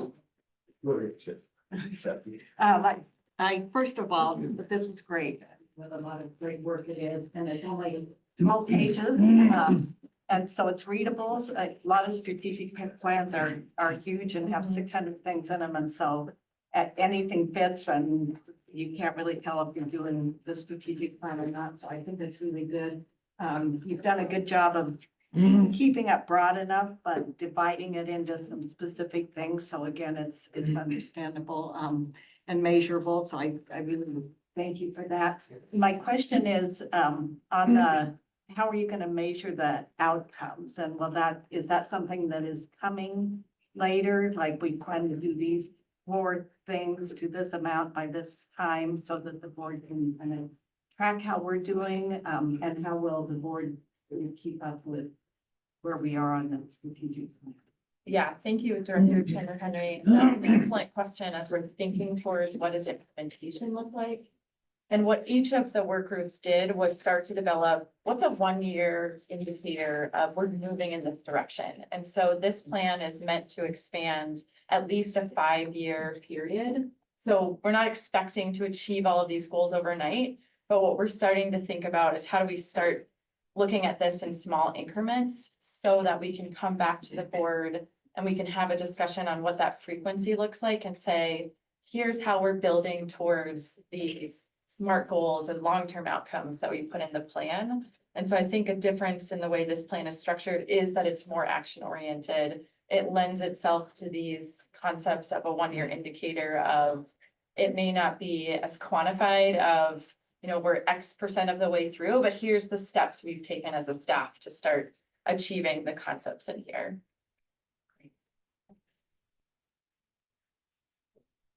You're up, Mr. Chair. No, I just was gonna say, sitting here listening, it reminds me of what we're doing. We've been doing this for a long time. It just wasn't really written down. I mean, these balls were in the air. Being able to sit down and say, well, we're gonna get this one or that one or the other one is different than what we've done in the past. But in the time that I've been here, this has evolved to where this is kind of a snapshot of what got us here. And I'm pleased. I think that it's gonna work. I think it'll be something that we'll all be proud of. Longer. So, just a couple things, things that words step out to me on page 5, when we talk about engage the local entities. So somewhere in there, maybe it isn't project, but values, you know, projects and values, because sometimes it doesn't, we're understanding the values, and so we can have sometimes doing nothing is the right thing. And so we don't need a project to do that. So if we understand the values and we're protecting those values, I think that takes me a heck of a long ways. And again, you're asking that from the cowboy and the accountant, so. And then the other comment would be, and I think we, you know, and it was asked about, you know, how we're gonna be the recognized leader and the rest. And, you know, I think there is a lot of opportunity for the river district, you know, maybe it's you know, our basin is started up and has in place now, a dashboard projects, you know, and something like that would, you know, for all of the western slope, a dashboard that would ensure that people are coming to us to see there and get their information. So that was one of the things I wanted to point out. So it might be some opportunity. The last comment that I'd have is on page 11 on the tactics, financial planning and revenue growth. I struggle with the revenue growth. How and why do we need revenue growth? Right now, we have a $5 million fund balance in the general fund. Without having projects or something out there, we're gonna look like zealots out there if we're trying to grow the revenue by the 5 million, even though our annual budget is, you know, 12 million, $14 million, $16 million. But I think, you know, we can't just have revenue growth. And sustainability kills me too. That word just hurts me. But but anyhow, long-term sustainability and long-term financial viability. And then project by project, we will approach coming up with growth to fund the projects. And so I don't know, that's probably pulling at strings. So sorry. I certainly understand. It's not meant to imply that we haven't, staff has some intent to go back out to our voters and increase our mill. And maybe a better term is just revenue projections. And I would just say, to push back a little bit, we go project by project and expect to fund it that way. It's No, a really inefficient way of doing it. And so just like with our CFP where we try to hold back some of that so that we have enough to spend on really large projects at the board. That would, we need to make sure we have the financial capacity to make sure we can execute this plan. So revenue projections or something along those lines might be a better word than growth. Thank you. Since we're done with inflation now, then we shouldn't need to grow at all, right? Tom, Gray? Yeah, well, I just wanted to say, I echo what others have said. It's a concise enough and yet broad enough document. Looks good to me. I did think of a couple tweaks. I wanted to tag on to what Rick and James called out on page 7 and also I think it was page 9 where we were calling ourselves out to represent water interest, a broad term. And I've always thought that the light that you shine on groups that, or interests that we need to align with are that align with our policies. And that's why we adopt policies and we have to really pay close attention that's why we sometimes spend a lot of time wordsmithing this policy so that we can feel confident when we align with some interest that it's in alignment with our policies. And then also another tweak that the main one I'm interested in is on page 10. And the 5-year strategic initiative, the intrastate focus. In that first paragraph there, while it doesn't say so specifically, it sort of alludes to that we will initiate or we believe try to take a lead on creating a consumptive use program, which doesn't align with our policies. And I think, as well as saying we can wordsmith that somewhat so that we make it very clear that we will be at the table if there's a program going to get created. And we will work hard to make sure we're getting as much influence over that as we can. Prior to that, and this kind of goes back to our trusted resource category and being the recognized leader. When it comes to what's right in front of us right now, which is this guidelines, is that I would like to see a statement that first and foremost, we're going to promote and advocate for, call it natural curtailment, the validity of natural curtailment in the upper basins where we're already curtailing. We don't need a conserved consumptive use corporate program because naturally this year would be a great time to do that data collection and see what the real curtailment is because of drought. And then, we have academics writing articles saying, well, there really isn't any natural curtailment. And, that gets out there. I read that in a national paper. And so I think right in front of us right now is to put foremost that we're going to be the purveyor of that data. We need to get started almost immediately on collecting that data so that we can say, yes, indeed, as the Upper River Commission is negotiating, if they can stand up and say, look, we don't need to be mandatorily cutting at certain levels because we're already doing it. And that's what I see being in all the news drops and stuff coming from the Lower Basin is, well, you have to, we are. And so I'm just kind of on my on my platform a bit here, I suppose, but I think it's imperative that we get that messaging out there. And that's what we talked about in our planning committee and planning group meetings back in October was that we have the opportunity, we now have the wherewithal to do it, to become that leader that purveys the real information.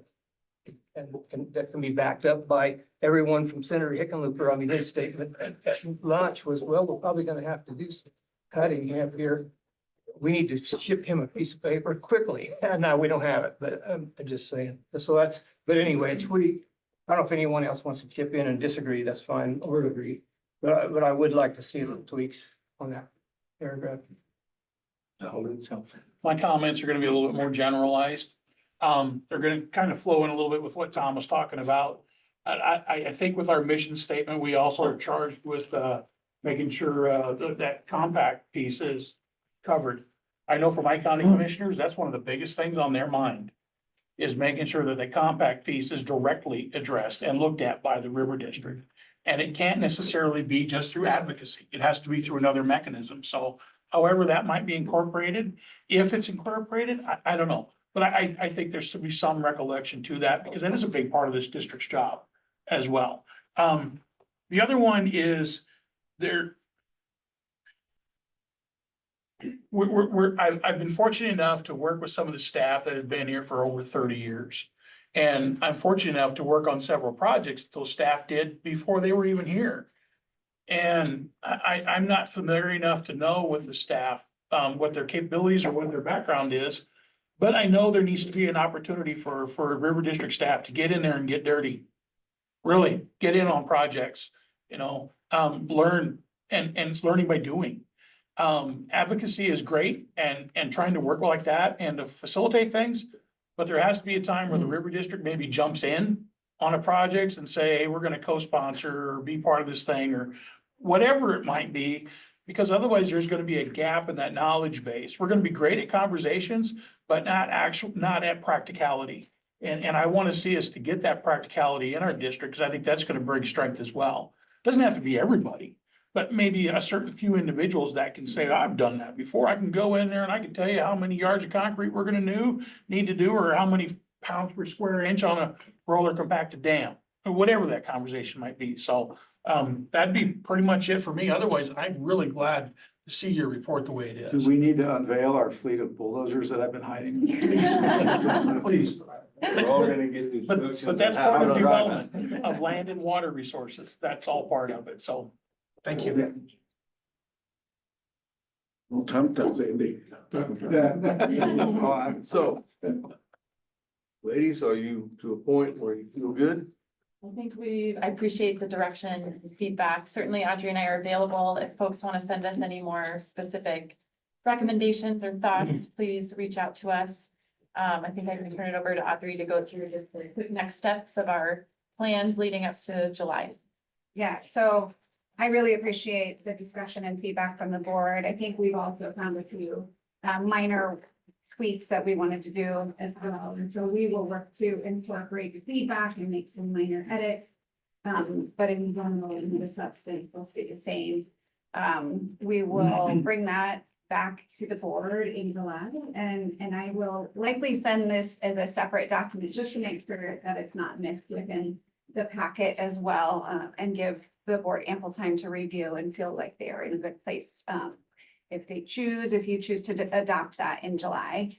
And then we will also be working, as Amy mentioned, on a staff level implementation plan and to figure out what those measurable steps are and what the cadence of reporting back to the board on our progress as well through this work. And so we don't have necessarily an answer yet and would be happy to hear from the board as well as we move forward, what the desired method of reporting and frequency is on some of our progress. And so, you may see some change in our board memos. We currently reference back to each strategic initiative per subject. And so we'll figure out how to incorporate a reference back into the strategic initiatives on our board memos going forward. So I think that's all. We really appreciate it. And we'll be wrapping up our contract with the consultants as well. Appreciate their support. Thank you. Thank you. Take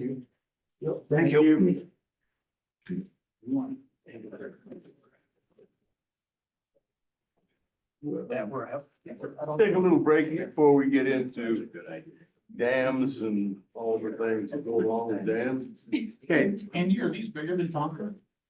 Oh, yeah. a 10-minute break, and then we'll be back to pick up item. We'll start at 3:00. Okay.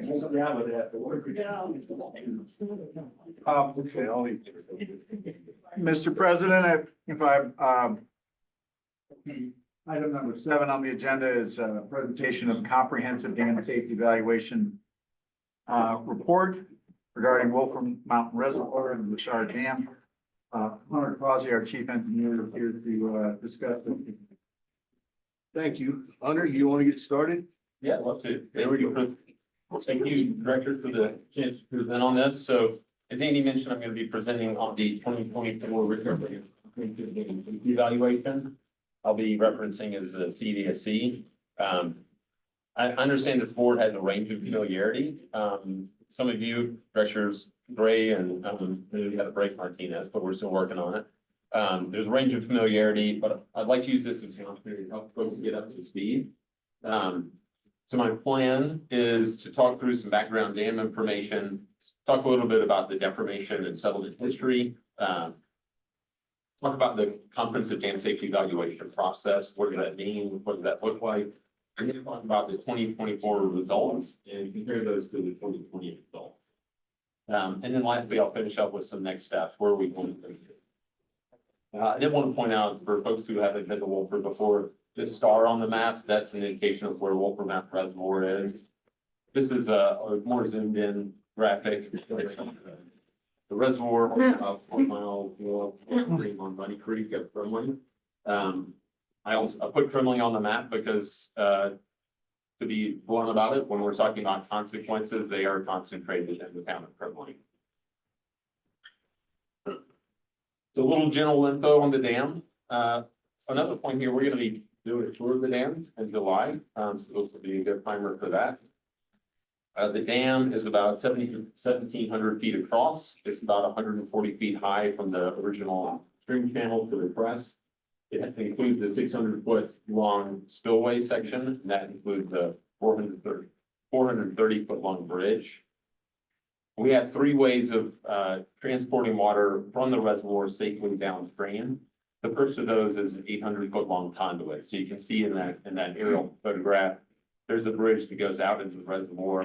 What you can't see is there's a tower that goes down to the conduit. Along that tower, we have gates that we can collectively allow water into the tower, moves down the conduit, and then at the downstream of the conduit, we throttle flows and native releases down there. Secondly, we have a service spillway. It's a concrete spillway. Pretty simple as the reservoir rises. Once it reaches that elevation, it flows safely downstream.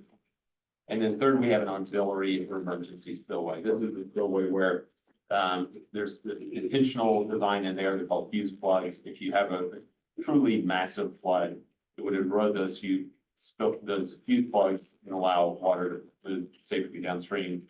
It's extremely unlikely that would ever happen, but it's an additional safety measure at the dam. The dam holds about 66,000 acre feet of water. So a little bit about the design of the dam. This is a simplified cross-section view of the dam. On the left side of the screen is an illustration of the reservoir. On the right would be downstream to Muddy Creek. In the middle of the dam is a clay core. It's a rock fill embankment dam. The central part of the dam is a clay core, and that's a really pivotal part of the dam because that's the impervious layer that prevents water from moving from the reservoir down the creek. On either side of that clay core are the shells. They're made primarily of shale rock.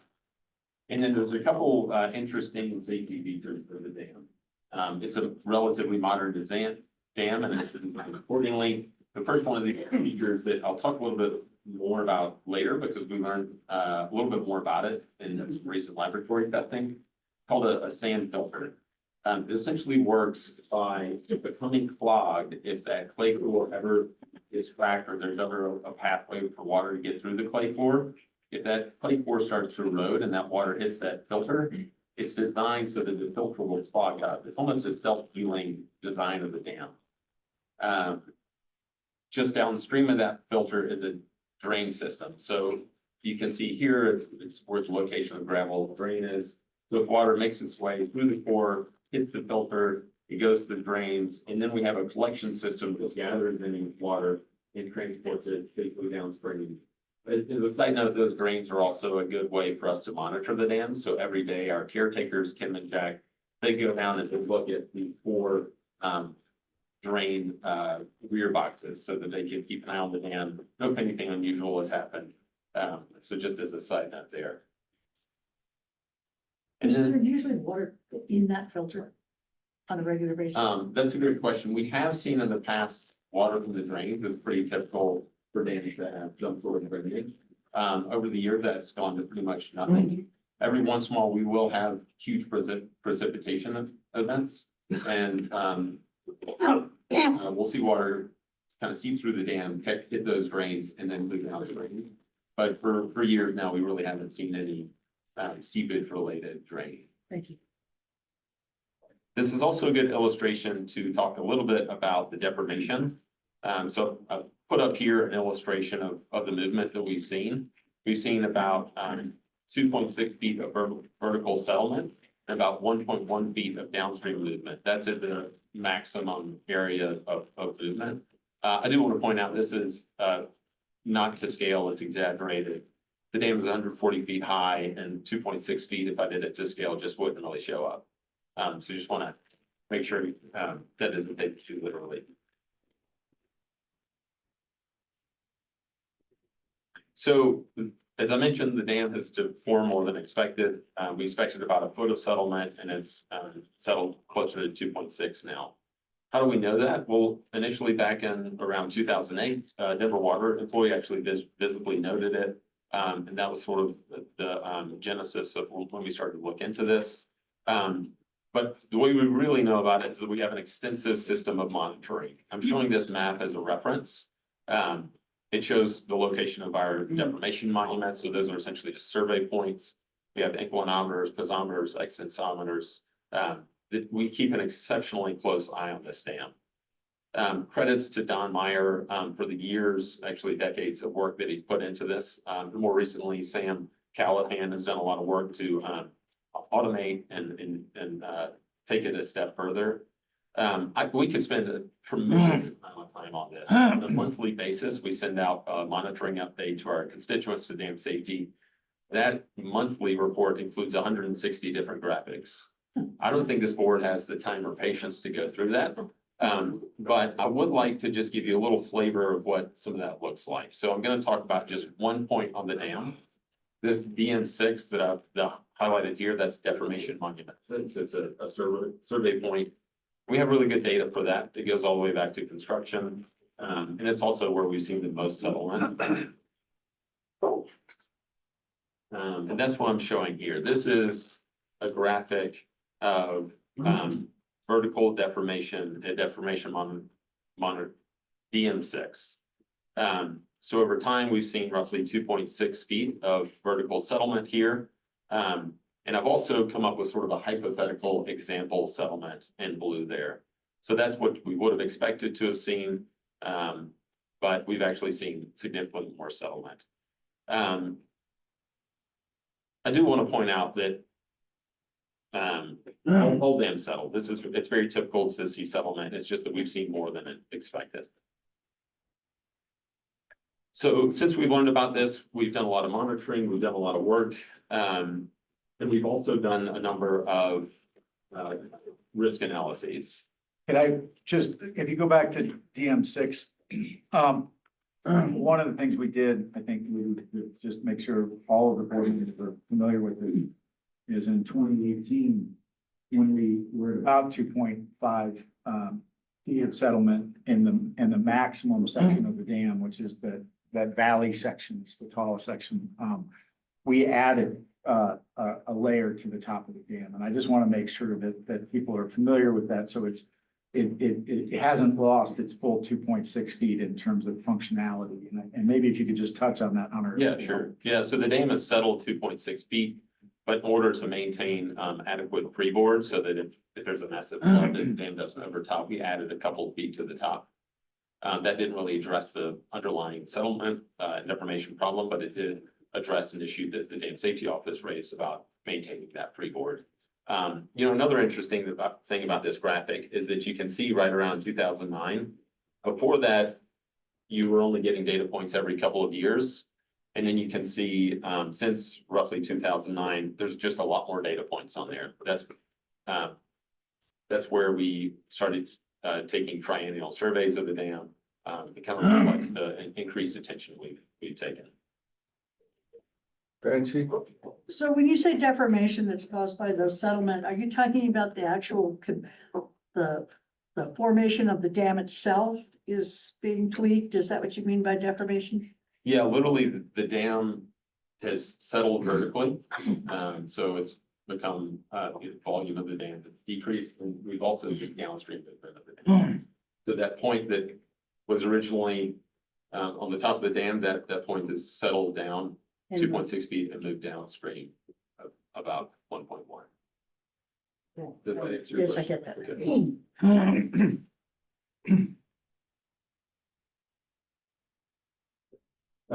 So since we've learned about this, we've done a lot of work. We've hired a lot of consultants, and we've also conducted a number of risk analyses. So we did risk analyses in 2011, 2016, 2020, and most recently in 2024. This graphic shows the results of the 2020 CDSC, but before I get into this, I want to take a little bit of a step back and just talk a little bit about what is a CDSC? What does that even mean? What does that look like? And it's essentially an industry standard process for assessing the risk of a dam. Al has mentioned the BERT process, the Bureau has their process. Our regulator is the state of Colorado, so we follow their guidelines. And that's what we've done in 2020 and again in 2024. In a nutshell, it's a group of people. We hired a facilitator. We had 3 subject matter experts, truly world-renowned experts on these sorts of issues. River District staff, our partners at Denver Water, they had staff that attended.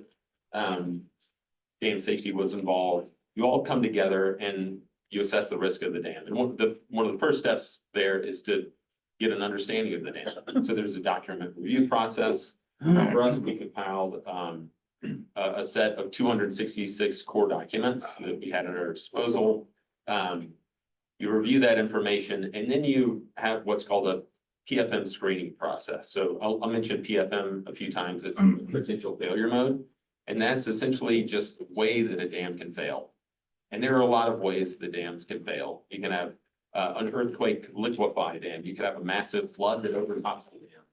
But you really want to focus your time on the real problems. So you use this screening process to come up with a long list of potential failure modes. There's sort of stock ones that the state has on hand. And you start screening those out. So you might say, well, we don't have enough of a seismic hazard, or in the case of Wolford, we've already looked at the potential flood. That's not really a problem for us. So in 2024, we started with 49 different potential failure modes, and we whittled those down to 4 that we actually looked at in detail. And then you conduct a risk assessment workshop. It's a team-based evaluation of risk for each one of those potential failure modes. You go through this process of breaking those potential failure modes into a chain of events that needs to occur for the dam to fail. And you estimate the likelihood of each one of those process, multiply those probabilities together, and that gives you your ultimate probability of failing due to that potential failure mode. And then what I'm showing on the board here, this is essentially the heart and soul of the CDSC process. It's the risk matrix. And I'd like to talk a little about this a little bit and explain it a little bit. So the horizontal axis, that's your consequences. And to be really transparent, I'm talking about the loss of life, your expected loss of life. So on the left side, you would have a low hazard, a relatively low hazard dam. And on the right side, if you were in that level 4, that would be a large dam just upstream of a urban population. And then on the vertical axis, that's the likelihood of failure. So that red line there, that's one of the tolerable risk guidelines. So the horizontal line, that represents a risk of 1 in 10,000. And then that diagonal line, that is a way, that guideline captures the idea that society is less tolerable of a dam failing as those consequences go up. So if you have a large dam just upstream of an urban area, as a society, we're less tolerant of that dam failing. So that's why it's at a diagonal. Now getting into the 2020 results a little bit, that PFM4 you can see there, notice that it's essentially straddling those two guidelines. That was the PFM that represented failure due to cracking. There's a major caveat with the 2020 results, so that there was a lot of uncertainty in that estimate. They pointed out that they did not have good confidence in that estimate. So they gave us some recommendations to reduce and better understand that risk. They recommended that we go out and conduct a drilling program, and that's what we did. We hired a drilling contractor. They went out, they took samples, they did some inside testing. They recommended that we take those samples to a lab and perform some testing on those samples, and that's what we did. They recommended some additional survey monuments, so we've installed those survey monuments. We started taking a LiDAR survey program, so we scan the downstream face of the dam, collect, I think it's millions of points on the downstream face of the dam. We're keeping a really close eye on it now. And then the last recommendation, which is a good segue to 2024, is that they recommended that once we've increased our understanding of the dam, that we reevaluate the risk. And that's what we did. Before I get into the 2024 results, though, I do want to talk a little bit about the information that we've learned since 2020. We did a lot of work since 2020, but there were two things that were especially fruitful. We did some laboratory testing on the core and the filter that I mentioned before. So on the left side of the screen, I'm showing the results of, it's called a slurry test. And essentially what we did is we took a sample from the dam that we drilled out and collected. We took it to a lab, and we also took a sample of the sand filter, and we sort of mocked up a scenario where the clay core was eroded and turned into essentially a slurry of mud. And in the lab, they tried to force that through the sand filter. The good news is that it did not flow through that sand filter. The concern that they raised in 2020 was that the sand filter was too coarse and the clay was too fine. So the clay core started to erode, those particles could just wash through the sand filter. But we went to a lab and we tested that on actual samples from the dam, and it shows that we can have confidence that the sand filter will do its job. If the clay core starts to erode, the sand filter should do its job, and it will do that sort of self-healing process that I mentioned before. And then the second test that we did is called a hole erosion test. And it was really illuminating in helping us understand how likely it is for that clay core to actually start eroding in the first place. It was a pretty simple test. We took samples of the clay core, we took them to a lab, they drilled a hole through it, and they applied pressurized water to it. The good news for us is it turns out the clay core is extremely erosion resistant. The testing was done at the Technical Services Center at the Euros facilities in Denver. They actually had to change their experimental apparatus because the way it was set up originally, they couldn't get enough pressure to get it to erode. They had to hook it up to the house tap to get enough pressure. So that's really good. We know that the filter should be able to do its job, and we have pretty good confidence that the core is erosion resistant. So now that we have that new information, we took that to our subject matter experts and our partners, and we performed an updated estimate of the risk of the dam. And that's what you're seeing on your screen. Now, on the left is the 2020 results, on the right is the 2024 results. The key finding here is that all of the potential failure modes that we estimated in 2024, those all fall within those tolerable risk guidelines. That's really welcome news. The highest likelihood PFM, which is a sort of a re-envision type of failure due to cracking, is that PFM1. That is represents a risk of 2.5 and 100. Say that again. Sure. That PFM1, that's our highest likelihood potential failure mode. That is at a risk of 2.5 and 100,000. Thank you. So significantly below the tolerable guideline of 1 in 10,000. Another good thing about this is that there was consensus among the entire group that there's high confidence in these estimates. So whereas before there was low confidence, we need to go out and get a lot more information. And there was low confidence in where that TFM actually was supposed to be. There's high confidence in these results, so we can rely on these. Hunter, what is that horizontal red line again? That's one of the tolerable risk guidelines, and that's a risk of 1 in 10,000. It's sort of a societally accepted level of risk that's accepted. Societally accepted by the dam safety. It's sort of industry, engineers. industry accepted, yeah. Represents society. yeah. Francie? I mean, just in the math behind this graph, because they have the same slope, but it looks like one line arbitrarily stops before it gets to the pink region. I'm wondering why is that? Why doesn't it continue up into the? So which one? The one on the 2024, it looks like the Oh, line okay. just stops, and that doesn't make any sense to me. Yeah, I think because, Taylor draw. 1,000. you, I mean, and that, it doesn't show the level 1, 2, 3, 4 on the right, so is it, I don't understand really the Yeah. relationship. I just. yeah, don't- so they've changed the graph a little bit since 2020. So that's why there's currently these 5 buckets. In 2020, there was only 4. And then the way that diagonal line no longer keeps going up, I think it doesn't really apply to our dam because we have higher consequences, but it's essentially saying that even if you have a really low hazard dam, we're still not gonna accept, actually, no, that doesn't make sense. That's a Like good there's question. no population at that point Yeah, below the dam or something like that? yeah. Like it's in the wilderness somewhere and only human lives matter, or I don't really get it. Yeah. I would say, the main thing is that you want to be within, on the left, bottom and left of those 2 lines. Yeah, I get that. Yeah, Okay. I'm not sure why they So- changed it where that top left square is yellow, Okay. 2020. And so the line is sort of a benchmark. Just want to make sure you're below it.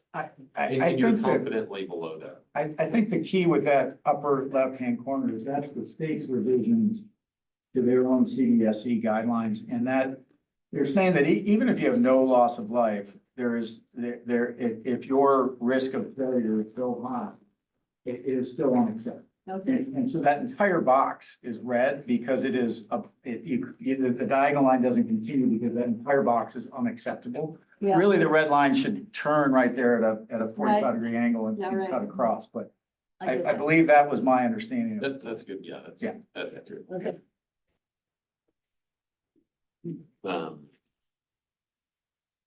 Okay, yeah, so we landed within the tolerable risk guidelines. There's high confidence in that. But the CDSU report does provide some recommendations for us. And we're working on implementing those. So one of the recommendations is to continue what we're already doing with the monitoring. They do offer some recommendations to enhance that.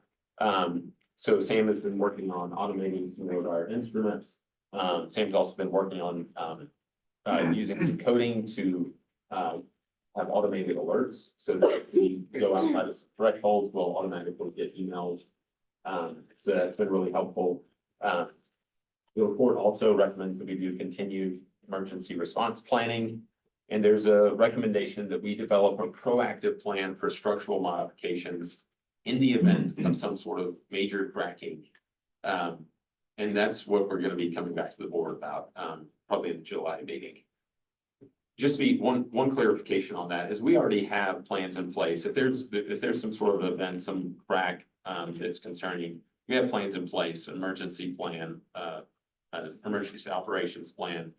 We practice that with emergency community, but the plan that I'm talking about with an alternatives analysis, this is something that we want to have on the shelf so that if we get to that point and we address the immediate emergent concern, we have a way to deal with the problem on a more long-term basis. I'll speak about that more in just a moment, but one other note from the CDSU report is that it does not include a recommendation to undertake a major rehabilitation project. I think that's an important takeaway as well. So we've got the reports, we've gone to the BOCC in Grand County. We've communicated the results to them. We've also gone to the town of Kremling. And this is all welcome news. I do want to make sure to convey a balanced picture to this board. One point I need to be clear about is that the CDSE is not a forecast of risk, but it's an estimate of current year risk. Secondly, the CDSE is really focused on catastrophic dam failures that result in loss of life. That's the focus of the CDSE, and that's also our top priority. There is another category of failures called damage states. The report has a paragraph in it, but it's really only briefly mentioned in the report. So damage states are a lower tier failure scenario where the dam doesn't catastrophically fail. It doesn't result in loss of life, but some sort of problem at the dam progresses to a point that either reservoir restrictions or repairs or other costs are borne by the district. So an example at Richard Dam could be that the dam is cracking, the crack progresses to a level of concern that results in restrictions being placed on the dam. In that scenario, the dam doesn't fail, but it does reduce the function of the dam, and the risk reduction measures could involve expensive repairs that would be borne by the river district. So I just want to highlight that for the board. I also want to point out. Clarify that those expenses would be borne according to the contractual relationship. Yes, the district and our partner. Also want to point out that cracking just in and of itself is not necessarily a damage state, but cracking that results in some sort of water supply limitation or other significant impacts, that would be a damage state. So if a crack forms, if that crack interferes with the function of the dam, staff would need to consider recommending remediation to the board. What that remediation looks like would depend on how a flaw manifests and to what extent it interferes with the function of the dam. Also want to point out that the CDSE doesn't estimate the likelihood of a damage state occurring. We just don't have that information. I do point out in my memo that the CDSE group estimated that the likelihood of a crack either already existing or forming in this year is roughly 40%. I'm not interpreting that as the likelihood of a damage state, but I did want to include it in my memo to highlight to the board that there is still continued concern around deformation and induced cracking. I point this out to the board because the river district needs to be aware of other possible scenarios impacting the district's water supplies and finances. We are responsible dam owners, and we're going to behave accordingly. As staff, for me, that means implementing the recommendations and having a plan in place so that if a crack or some other issue comes up, we'll be prepared for that. For the board, I'm highlighting this for 3 reasons. One, I'm going to be coming back to the board with contract requests. We're going to be hiring consultants to do some of this work, and I just want to give you guys a heads up on that. Secondly, I want to point out that this alternatives analysis that I mentioned, where we're going to consider different ways that we could remediate the dam if that's needed in the future. That alternatives analysis could identify proactive measures to reduce risk. So if those proactive measures are cost effective at reducing risk, it's possible that we would bring them to the board for consideration. And then lastly, I just want to encourage the board to continue to keep the district financially prepared in the event the remediation is needed. So that's my presentation. I'm happy to take questions. If I can just add to that, one of the things that I think Hunter has emphasized, but I want to emphasize to the board is that the main reason that the district has engaged in this series of CDSEs or evaluations, risk analyses, is that we take public safety absolutely critically #1 concern in the state. And so knowing that we are within acceptable guidelines and standards is really important to us. That's why we brought in outside experts and not relied on what some people, you see some failures of buildings or dams, and it turns out that there was a culture of insular looking at something from the inside and not getting different perspectives. we've been very careful over the years to make sure that we get a very broad base of experts looking at this thing with expertise in those fields. And when they recommend that we go out and test materials and go out and look at different aspects of this dam, we do that, even though we may be skeptical that it will lead to something helpful, but we do that because we really want to make sure that this dam meets acceptable dam safety standards, that it is not likely to ever collapse or have a catastrophic failure. And so it's really critical to understand that that's the guiding focus of our management. The district, you and your predecessors have literally spent millions of dollars evaluating this dam from a safety perspective because of this deformation. And we will continue to recommend necessary expenditures on the dam to make sure that we are monitoring it and that we know what's going on at the dam that's in real time. I will say, Hunter and Don Meyer, Sam and Audrey spent a long time preparing for and participating in this most recent CDSE. And I think it was very important that they did that, and it's important that the board understand that the outcome, understand the process that went on, understand the outcome, and that you get your questions answered. It is a issue that we take very seriously here on staff, but want to make sure that you, as our board of directors, have the information you need to feel comfortable, or if you want to give us direction, that you feel free to do so.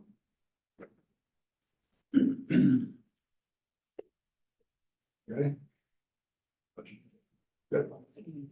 This will be a short one. Has the state weighed in on your CDSE report at all? Will they? We shared it with them. Okay. And yeah, they were, I don't know if they participated, but they were part of the process. I understand that. Okay, and they continue to do their annual inspections, I'm sure. We're lined up in a few weeks, yep. Okay, good luck.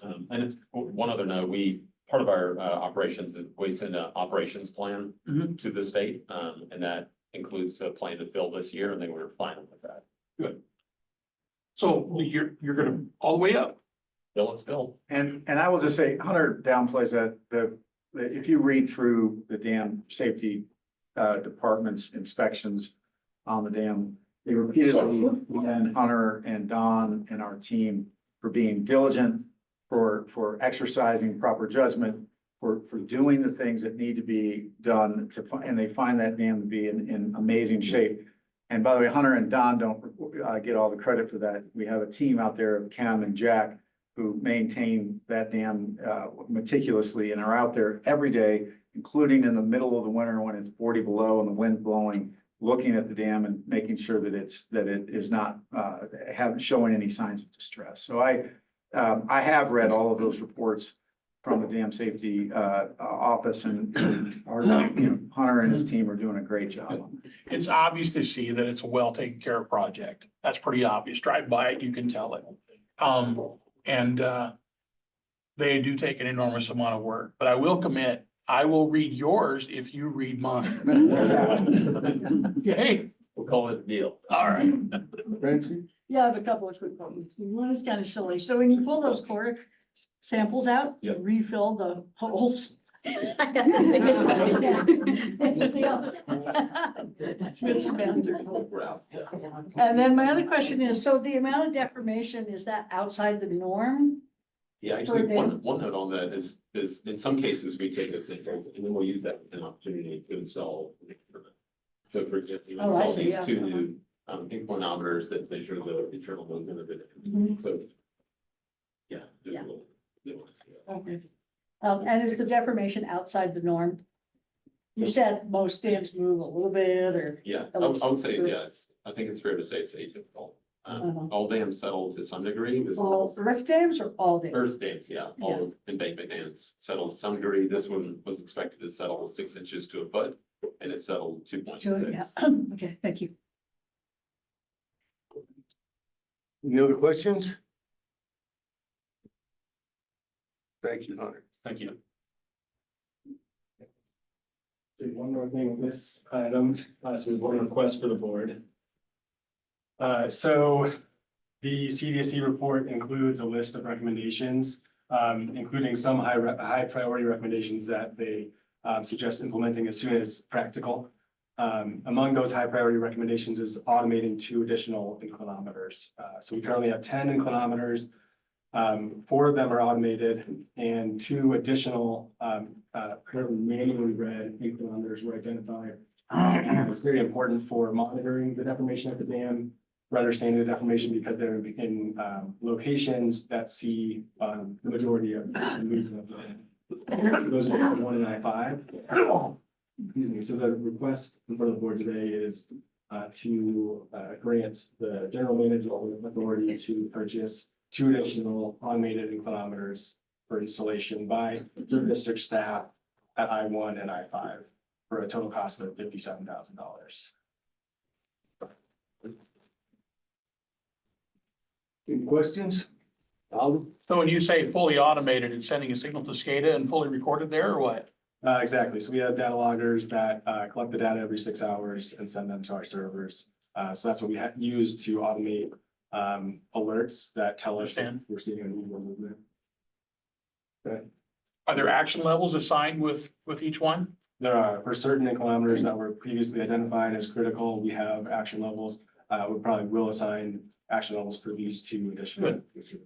Good. It's good preemptive procedure to have. Yeah. Good. The team's been working on writing scripts. So do we need a and these motion to automated. approve that, or? Nope. Okay, I'll make a motion to approve. Purchase of the binometers. Motion by Alden, and a second by Kerry Dennison. All those in favor? Aye. All those opposed?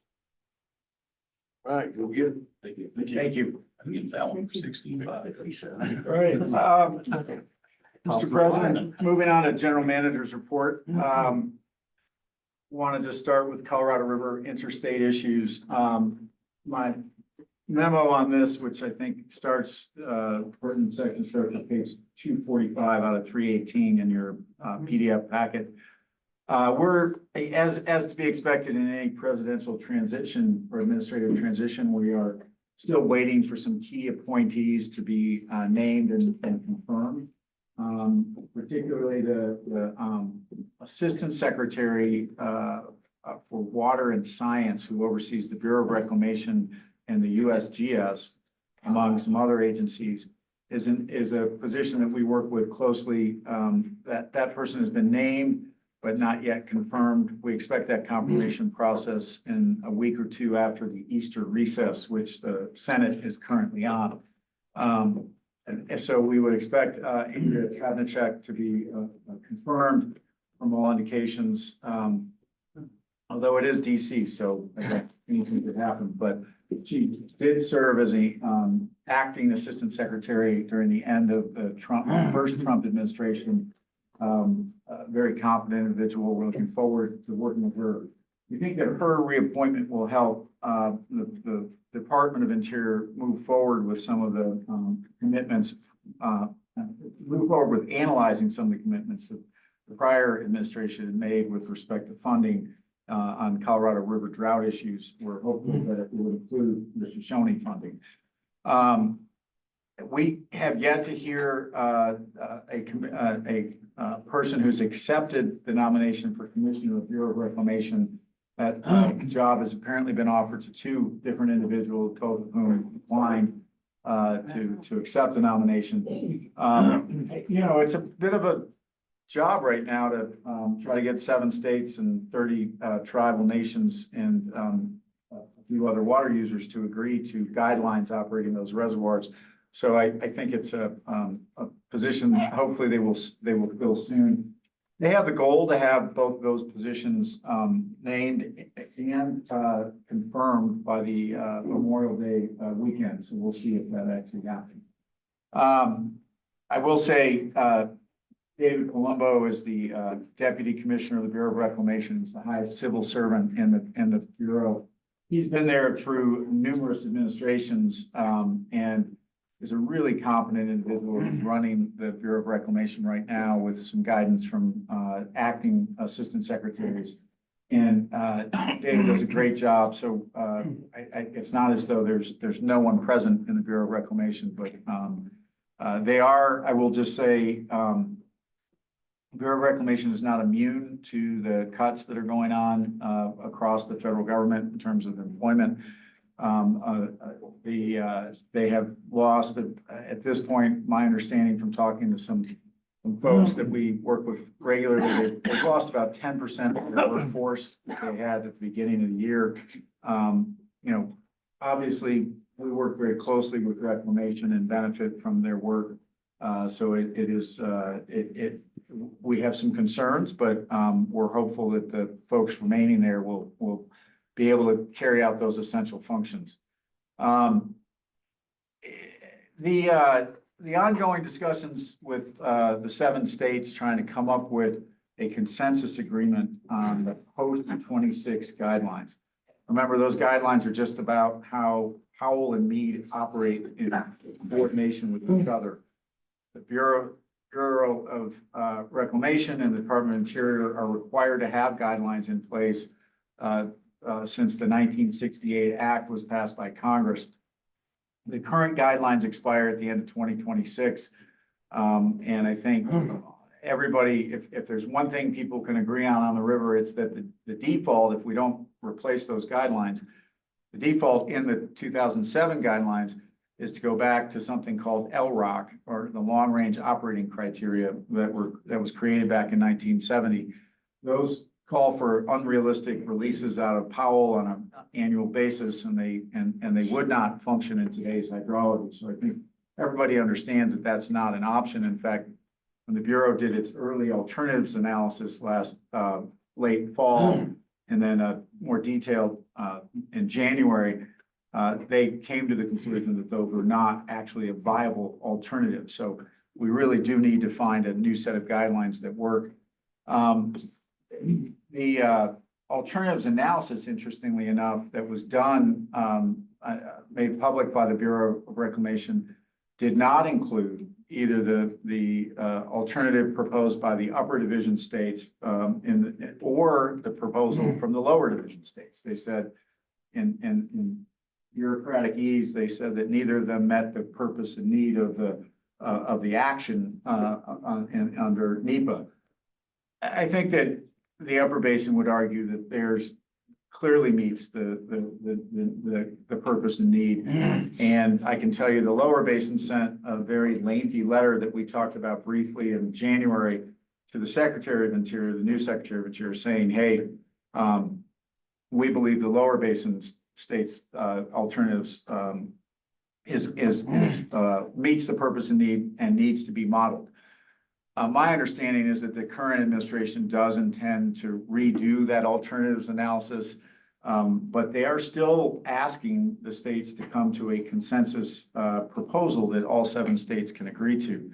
I will say that it is our understanding that the administration has said and demonstrated that let me say the reason administrations have historically looked for a consensus is because if they get that consensus, they can be reasonably assured that they won't be subject to litigation from the states. They may get it from environmental groups or other groups, but at least from the states, they will not be subject to litigation.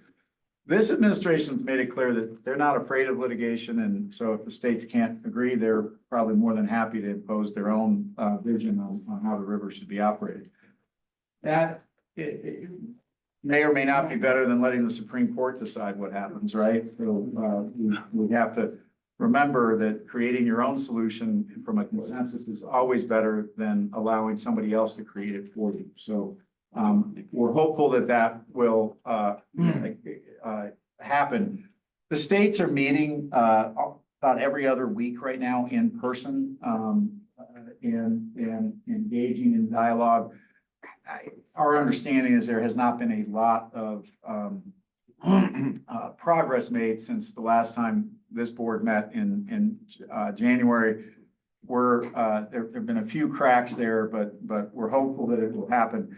The key sticking point right now is, under predicted bad hydrology, who takes cuts, right? And who reduces their use? And so at least theoretically on the table, both Upper Basin and Lower Basin have agreed that the Lower Basin needs to reduce its uses right off the bat by 1.5 million acre feet a year. The Upper Basin says it should be in almost every year that they reduce those uses by 1.5 million acre feet.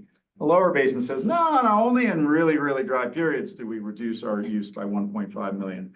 And a lot of the difference in the two proposals is that the Lower Basin seems much more comfortable running the system at a lower volume of water in the reservoirs.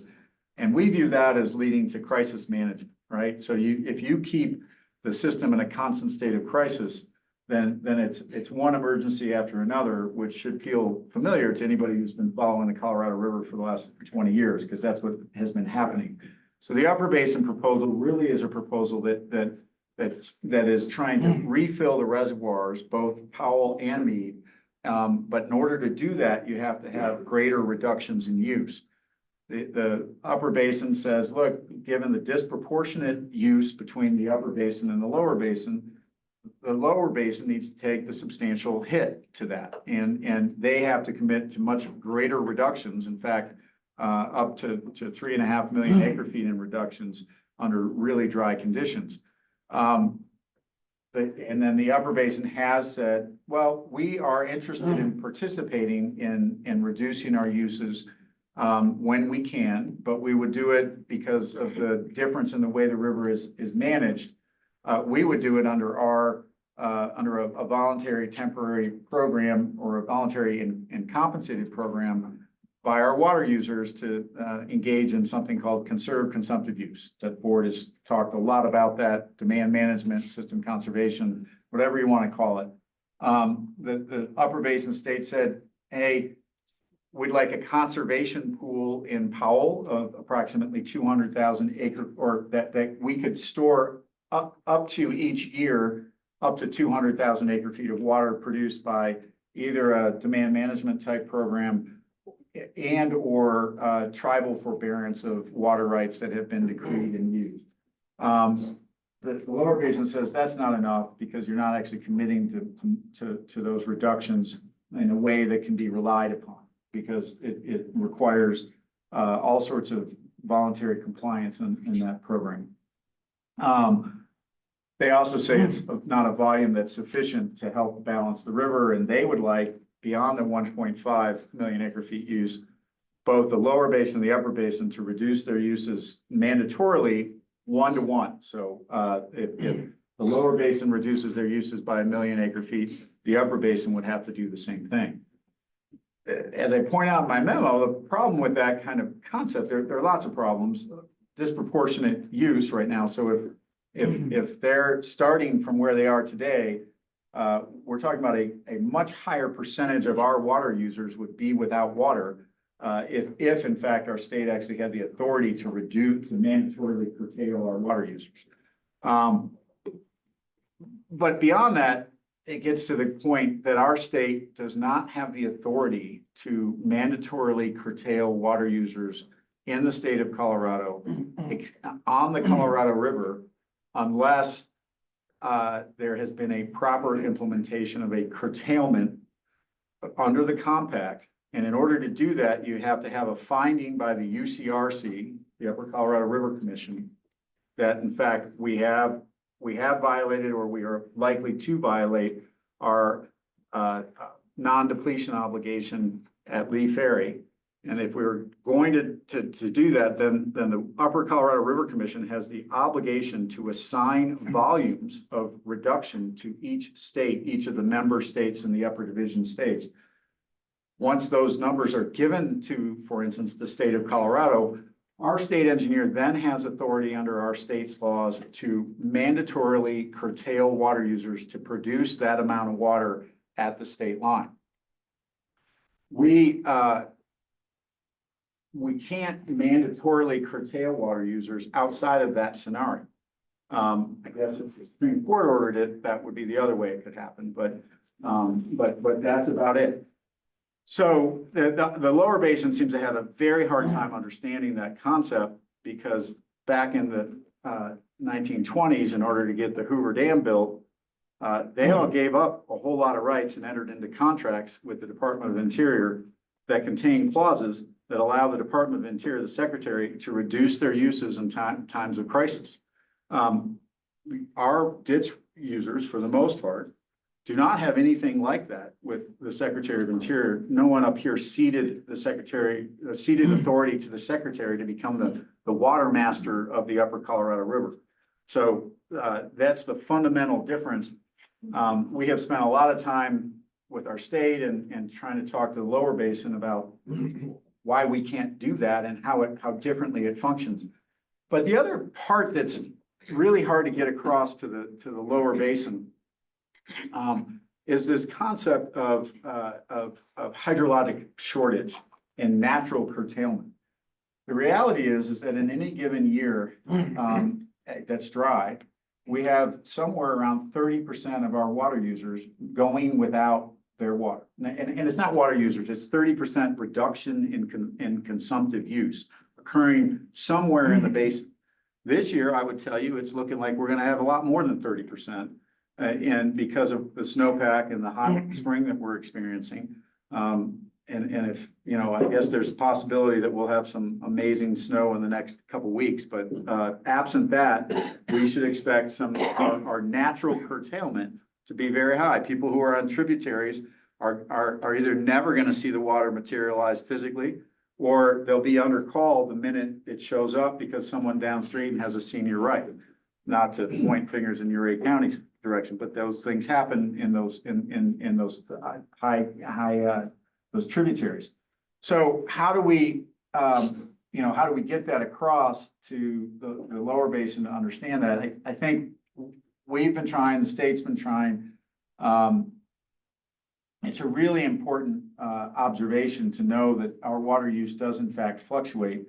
It's not like you just get to call the Bureau and get water released and delivered to your head gate, especially under the current accounting system where you don't even have to pay for the reservoir evaporation or the transit loss to get the water down to your head gate. And that like the situation that exists in the lower basin today. We wouldn't get that up here at all.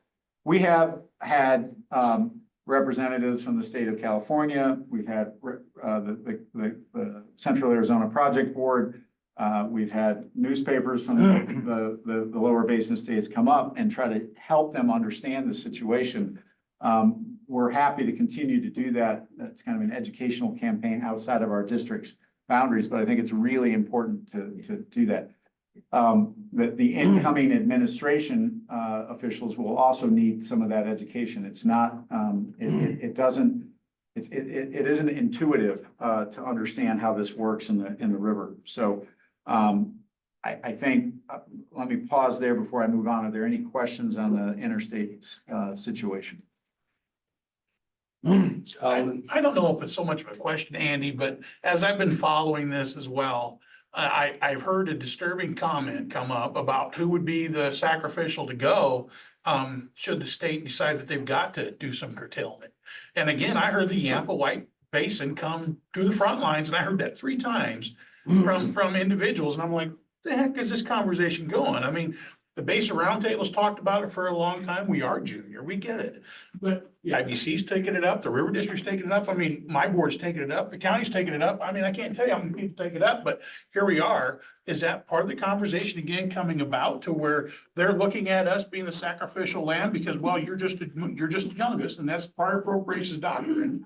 Well, first I would just carefully say that there are a whole lot of water rights that are senior to the compact in both the White and the Yampa and in the. I understand that. So, but I think that based on our risk study, that should we be found by the UCRC to have to need curtailment, by the time that finding is made, it is likely under our own risk study that a curtailment would be large enough and deep enough that it would involve every post-compact water right for at least some period of time. Okay. So it wouldn't just focus geographically in the White, Yampa, and Green. It would focus across the board on all of our basins. The real issue with curtailment then becomes who's junior and what rights may or may not be protected. In other words, are there, public health, safety and welfare claims, that may arise from urban areas, right? Whether it's West Slope urban areas or Front Range urban areas. Remember, the approximately 500,000 to 600,000 acre feet a year that goes across the divide is all, well, 98% of it is junior to the compact. Just like our water rights over here, many of those water rights support, although I would just point out, not all of them support urban, indoor urban use, right? And the question is what and how would our state administer the compact? Right now, they don't have rules. And so following the prior appropriation doctrine in the state's constitution is what they would be required to do. Correct. And to add to what you're saying, that was the alternative that I heard, that from the prior appropriations, they would go to a priority appropriation, the beneficial use, municipal, livestock, irrigation. I mean, just kind of go down a list and, you know, is the state of Colorado potentially looking at using that as kind of a land development use as well? You can't develop because if you do, well, that's gonna bring us that much shorter. And I don't know if you see what I'm saying there. I do. And they have the ability to flip that in the time of emergency from the prior appropriations to priority, just based upon the division engineer's recommendation under a state of emergency. You know, there may be people who assert that the state would have that priority. I can only speak as the general manager of the River District. We would not agree that they have. I wouldn't either. Okay, so we have asked, and I think you've heard me ask at the direction of this board for the state engineer to begin the rulemaking process for compact curtailment so that we could actually have those discussions and understand what those rules would look like. I think that while we have never violated the compact and we would like to think that we never will violate the compact, remember, we've never gone below 82.5 million or 75 million over 10. We believe the upper basin's obligation is 75 million over 10. There are folks in the lower basin who believe it's 82.5 million over 10 years. We've never dipped below that. Now, hydrology, it is easy to predict a time, a year, 2 years, 3 years out, if the hydrology is staying similar to what we've seen this year, where they will drop below 82.5 million over 10. We don't believe that triggers a compact curtailment. The UCRC does not believe that triggers a compact curtailment. And so we don't expect there to be a finding of compact curtailment required at that point in time. But the question for all of us is water is a long-term planning subject. It isn't something that you plan on a year-by-year basis. It's something that you need a horizon of 10, 15, 20, 30, 40, 50 years to make sure you have a secure water supply. Not knowing what the rules are prevents you from having certainty in your water supply. And so I think it's very important that the state engineer get moving on those rules. There's resistance to do so because we're in the middle of these compact discussions or excuse me, not compact, but the post-26 guideline discussions. I don't think that it's responsible by our state to not have compact curtailment rules in place as quickly as possible so that our water users can plan how we're going to secure the future of our communities and our economic production. Correct. Productivity. Correct. And I fully understand that. I agree with you. I visited with several of our division engineers stating the same. Yeah. But we know the possibility can happen, but is there something this board could do to do something to kind of help? Because I'm in the same boat. And I'm looking at 45% of my water users shut off. That totally wreck us. And I know the impacts to other areas, but I'm looking at just the one little county, you know. But is there something that we can do? I mean, the court system says otherwise, and I know you've heard me talk about it before. Does the River District need to come up with a plan, propose a plan, and try pushing it through? Because the state obviously isn't moving very quickly on this. They've been at it now for what, a decade or more, but they've known about this since 1922. Just to be clear, they're not officially doing anything about compact curtailment rules right now. They have informed us that they don't have any, and they have not made any progress in that. the measurement devices are allegedly a precursor to that. Part of it, I don't- get it. I don't really buy that argument, to be quite honest. Maybe a little piece, so. But Peter might have thoughts on that. I think you guys covered it. Well, I guess I'm frustrated because we sit here all the time and we talk about the risk, but yet we don't have an actual plan in place other than we gotta wait to see what the state's gonna say. And I don't mean that in an offensive fashion, but that's the response I get from everybody. Isn't part of the reason the state's not rushing to do that is they don't want to play the cards in these negotiations? How our state administers water inside of our state should not impact how our state negotiates its rights on the interstate. But And, isn't and that I one of mean, the that is what the state officials are saying, and they are, and we disagree 100% with them. Right. They are putting our water users at risk by not making these rules and not giving us the roadmap to certainty that our water users and our communities need. And our state should be pushing exactly the opposite way. We should have certainty among our water users and the public to know how and where we're gonna have water and where we're not. All your senators. And the roundtables have had that discussion and told no. IBCC has had that discussion and told no. I've had the discussion and told no. River District's been said, have that discussion and told no. Yep. So Senator Catlin. Well, I'm not everybody's senator. I understand that, but that's where is this kind of going to? Because we can't get action from the state employees to start doing something that really has a huge impact on our state to have a vibrant society. Not sure it doesn't come higher than that. Yeah. Gary? Thank you, Director Kevin. I think I agree. It's a long past time. We've had this discussion going on like 5 years now. And I'm shocked that we're not even working any closer. You mentioned, Eddie, that 8.25 average is not going to be, the UCRC does not consider that, would not warrant that as a reason for curtailment. Is there a threshold that the UCRC does have that they would see viable curtailment? I think that the UCRC in our state has said that, the obligation of the upper basin is 75 million over 10. And that is as long as there is surplus in the system, and I would point out that surplus in the system exists, so long as there is an incredible use in the tributaries in the lower basin. And so there's that 1 million acre feet set aside in addition to 7.5 for the lower basin. There's a 1 million acre feet intended for tributary use in the lower basin. The last time we calculated tributary use in the lower basin, it was close to between 2.8 and 3.8 million acre feet a year. And so that's the surplus. And if we have a deficiency in the Mexican treaty obligation, it needs to come out of the lower basin because they're the ones consuming the water that would otherwise be meeting the Mexican treaty obligation. So that was my follow-up question is that water going to be calculated into the That's a great supply for question. the lower basin? Yeah, that's a great question. That is an unknown question, answer right now. But that's certainly our position in the upper basin. And just to put a little finer, the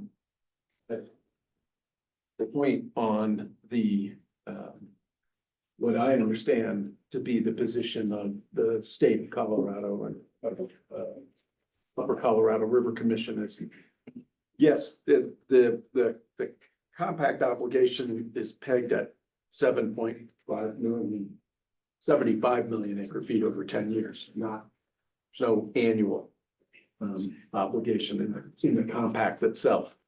But that obligation is not a delivery obligation, it is a non-depletion obligation. So we, speaking very, very broadly in the upper basin perspective, in the upper basin have an obligation not to deplete water so that the flow at Lee Ferry falls below 75 million acre feet over 10 years. In other words, it's not, we can't be the cause of that.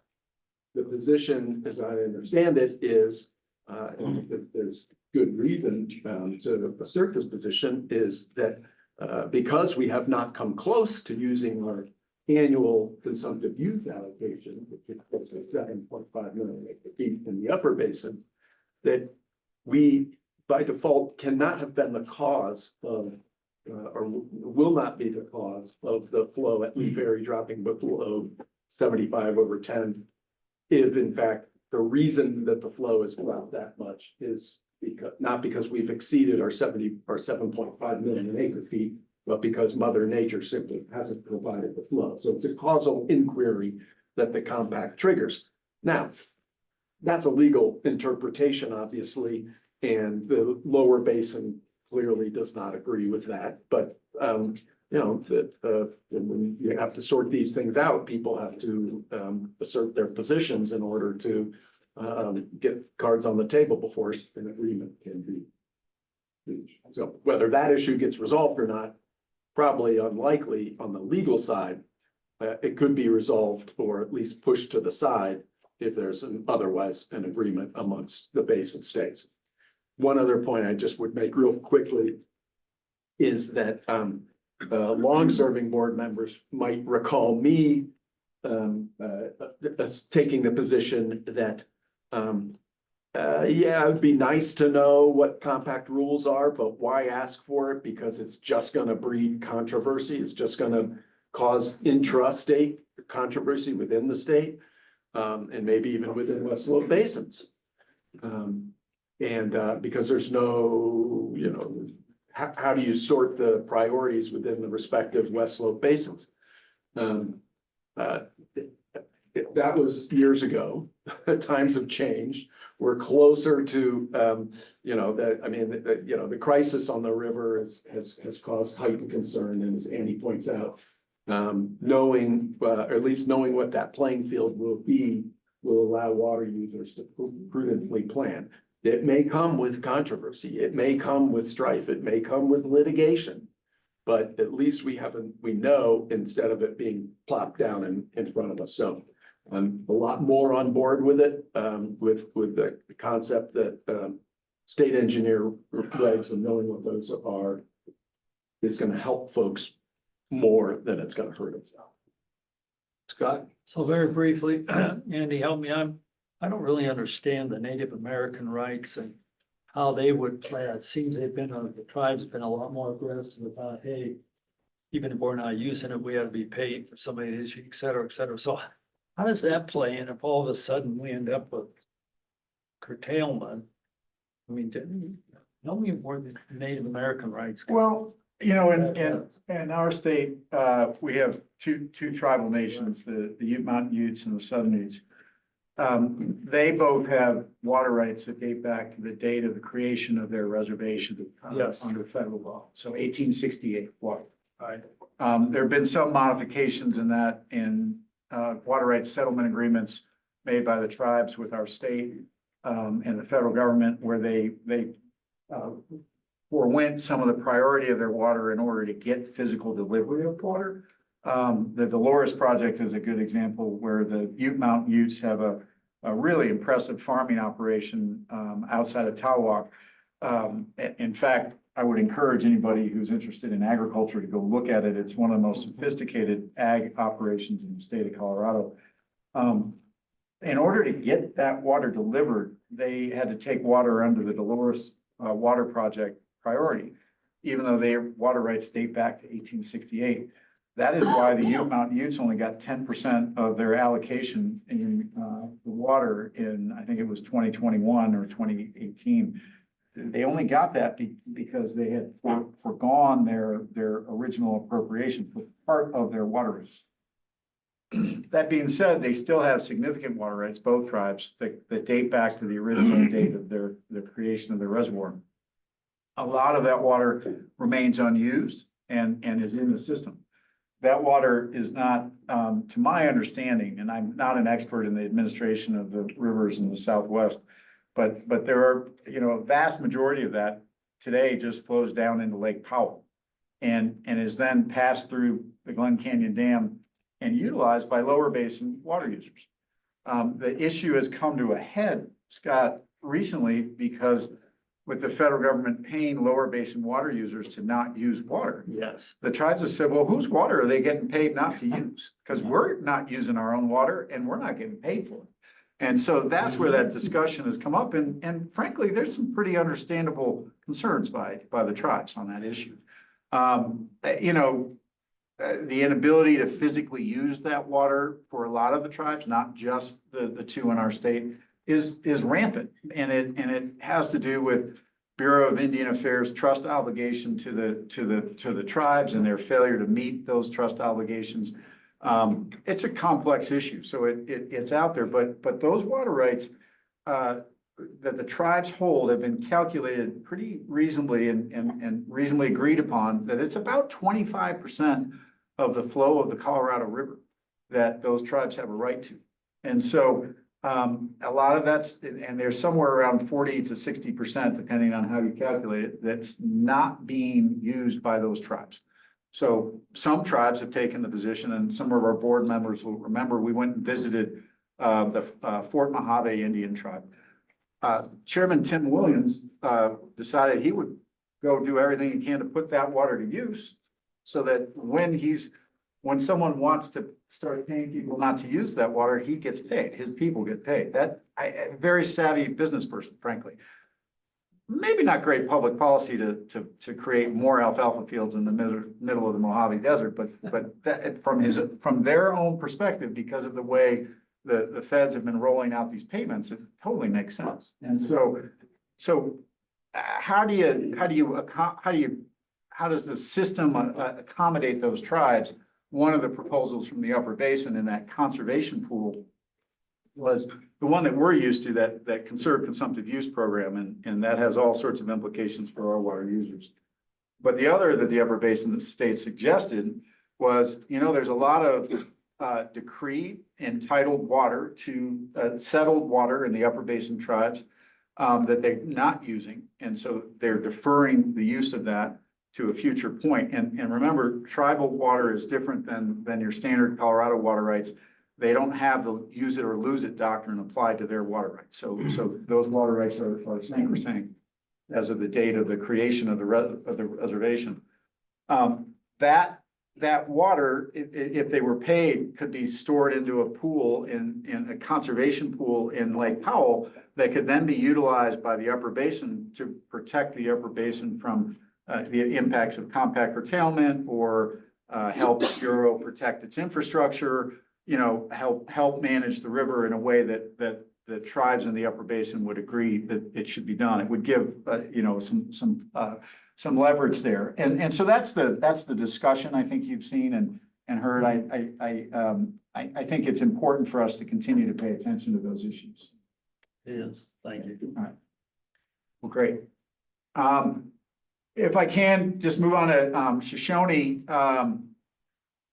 We want to talk on the funding issue, on the local funding issue.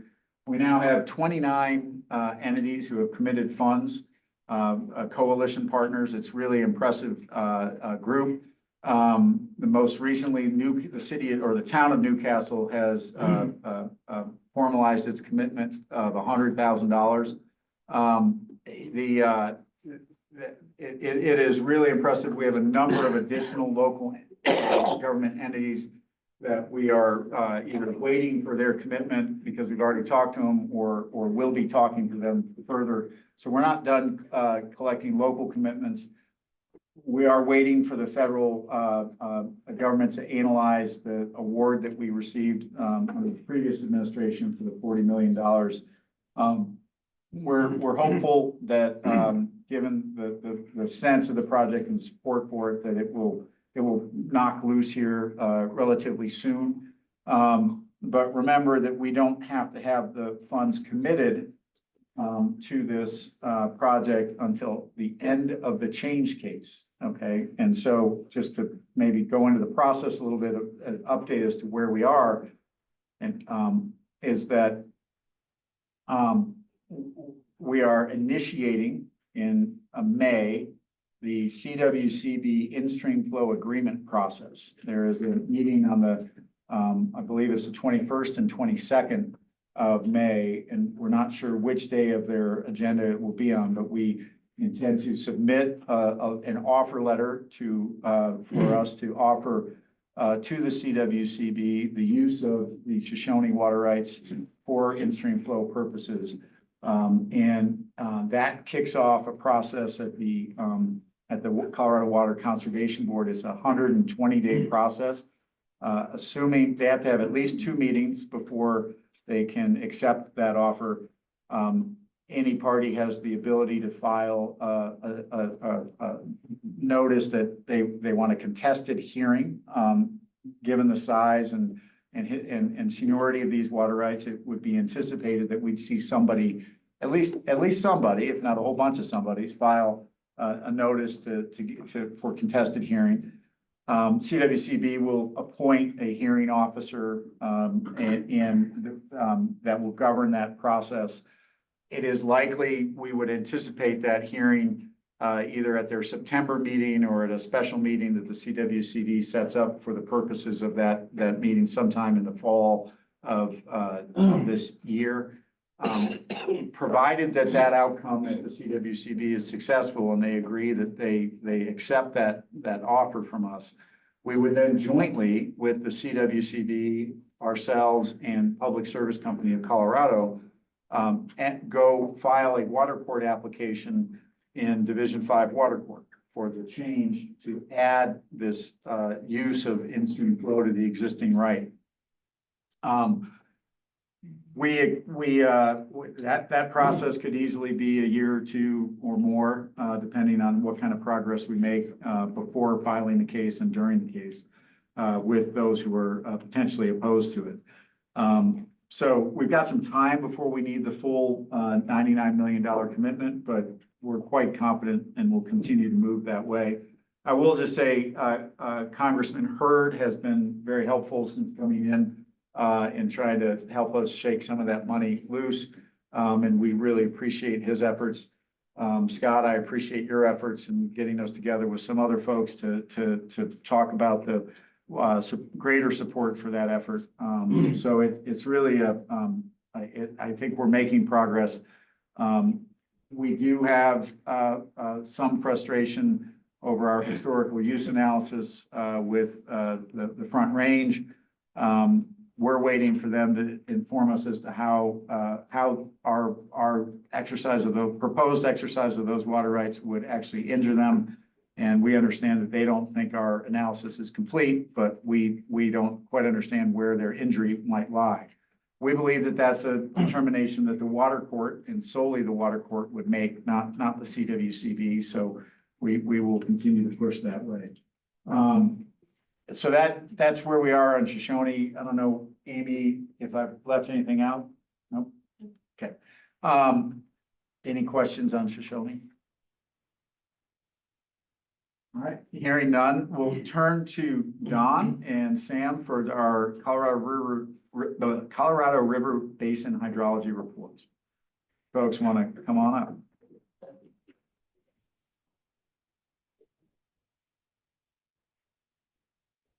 You just wanted to pull up the slides.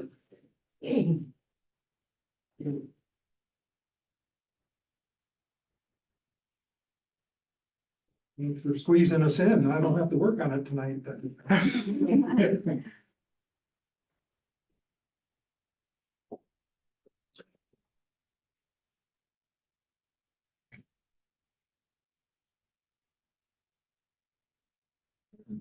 So as many of you probably know, we've lost some snowpack in the last week and a half, and that's kind of the theme, I guess, disappearing snowpack. We're gonna get a little cool front come in here. I believe starting Friday is gonna be much cooler, so hopefully the snowpack will, some of it will remain, but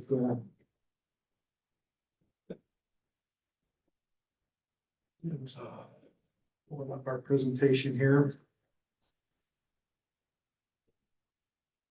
62% of average is the forecast in the Powell. So, in spite of the snowpack being close to average, I suppose, over most of the upper Colorado River Basin, the inflow forecast in the Powell is right at 62%. For the water year, 70%. So hydro headlines, right? The case of the disappearing snowpack. Or in the case of Arizona, you can't lose what you never had. So releases, looks like releases, per the 24-month study, Reclamation predicts that releases from Glen Canyon will be 748 for both 2025 and 2026, except for the probable maximum inflow scenario where we would have a 9 million acre foot release in 2026. Lower Basin will be in tier 1 shortage. In 2026, that's there's a potential to move into a tier 2 shortage scenario. It's a very slim chance. We can check out a scenario on the graph here in a second, but you know, the SWE seasonal stream flow forecasts, peak SWE, we just apparently reached SWE peak about 3 or 4 days ago. The forecast in northern Colorado is from average to below average, 70 to 100% of average. In Utah, 70 to 90% of average, and below average in southern Colorado, from 50 to 80% of average. Wyoming, 70 to 80% of average, and then Arizona, paltry, 20% or less. April to July runoff forecast. So Arizona's really hurt. Also, ENSO, the El Nino, La Nina, Pacific stream, Pacific surface temperature anomaly is a neutral, forecast to be neutral, is currently neutral, and will be neutral at least through the spring, which potentially means that there are, it actually will moderate the precipitation and temperatures throughout the Colorado River Basin. So again, we have near normal snowpack in the upper basin, except for to the south, but above Powell, about 62% of average unregulated inflow is the forecast. Excellent.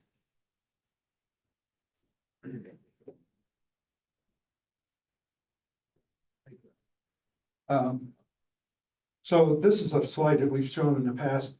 It really shows the discrepancy between the SWE peak as a percent of median and the ESP runoff forecast. The Basin Forecast Center publishes every day, ESP being a daily forecast. So the disparity between these percentages points out the effect of antecedent soil moisture conditions and also base flow, poor base flow conditions coming into the runoff season. To the north, in the Yampa, these numbers are fairly close. In other words, the impacts of antecedent conditions are less impactive. As we go south, especially in the Gunnison, Dolores, and the San Juan, the snowpack is poor, but the runoff forecast is much poorer in comparison to those numbers. And then, again, at Lake Powell, again, these are percent of median. I think I mentioned 62% inflow forecast. That's a percent of average. 65% of median forecasted inflow in the Powell, in spite of the fact that the peak was at 91% of the median peak above Powell. So hopefully that's not too confusing. We're saying that the snowpack is good, the runoff is not so good. So we are showing here the March precipitation and temperature departures from normal. I think, March was a pretty good year or pretty good month for Wyoming in particular, which was really in need of that moisture. And then Arizona actually also benefited from above average or a departure from normal of positive precipitation in this month of March. The temperatures were near normal for the upper Colorado River Basin. Next slide. So the US Drought Monitor, and we've shown these figures in the memo. These are all updated. This particular one from April 10th, showing again the poor conditions to the south. The Wyoming drought is not over, but has been moderated by the precipitation in March, and we have abnormally dry conditions, some severe drought, but basically much improved from the last monitor map that we showed in the memo. Next slide. And the Center for Climate Prediction, CPC, seasonal temperature and precipitation outlook for seasonal means during the spring, the next 3 months, we show they show an above average chance for warmer temperatures in Arizona, grading up to the north through the basin to just above equal chances for above average temperatures, and then the precipitation outlook is for below average precipitation, and the bullseye is right over our basin here, so we can anticipate through spring warmer than average temperatures and below average precipitation. Excellent. So this is the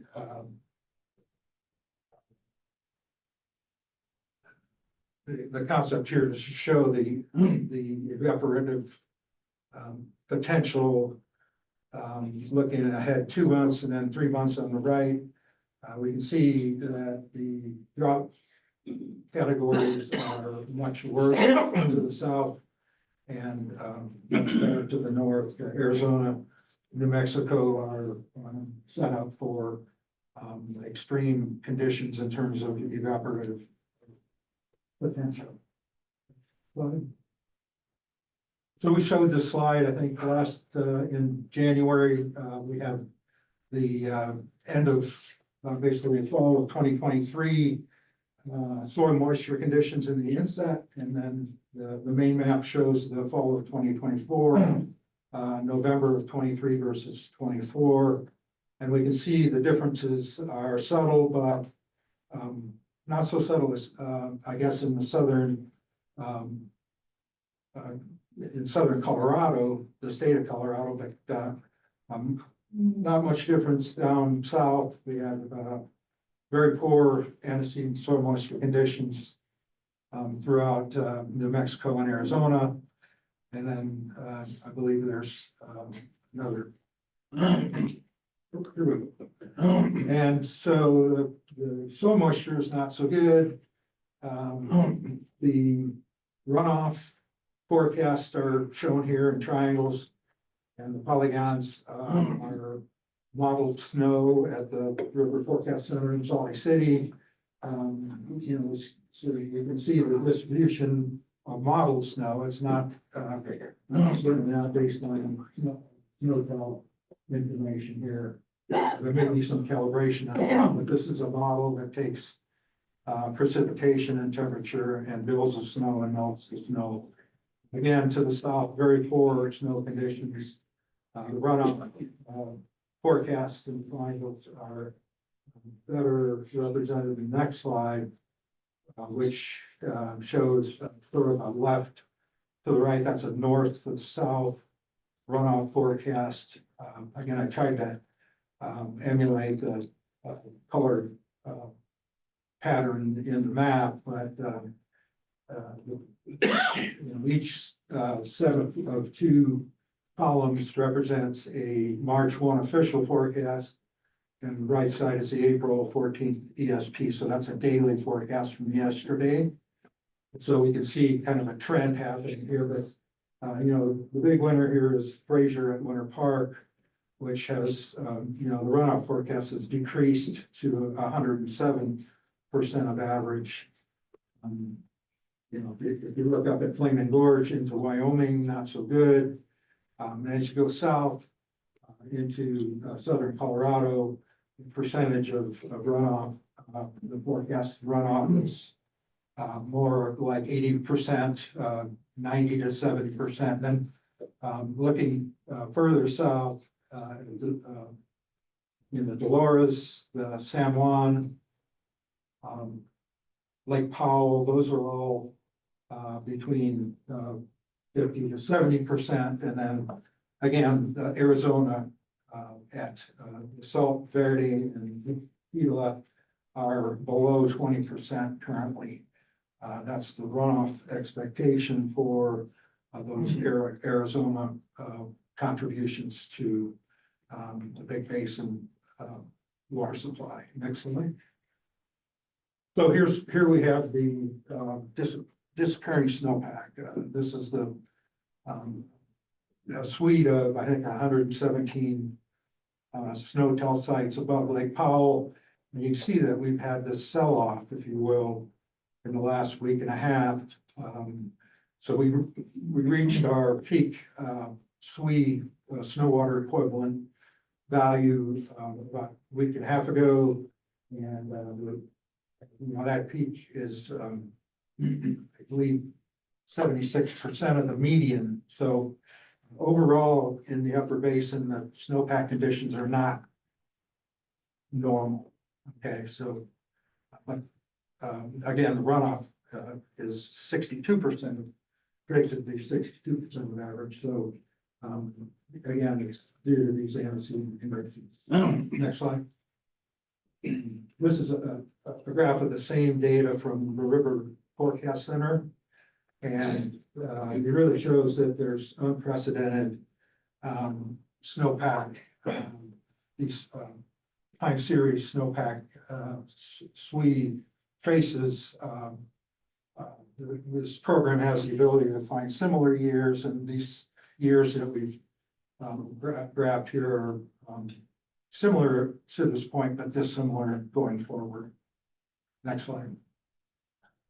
And this is an updated column chart of the most probable in green, the most probable inflow to Lake Powell. Red is the probable minimum and blue is the probable maximum. This is from March, the March 24-month study that Reclamation publishes. And the probable maximum hasn't been updated, doesn't typically get updated from January until April. We don't have the April 24-month study, so we don't know what that most the probable maximum will be under the April study, but it's likely going to be less than the 9 million acre feet that's shown here. Next one. This is a graph of the, again, probable minimum, most probable and probable maximum elevations at Lake Powell.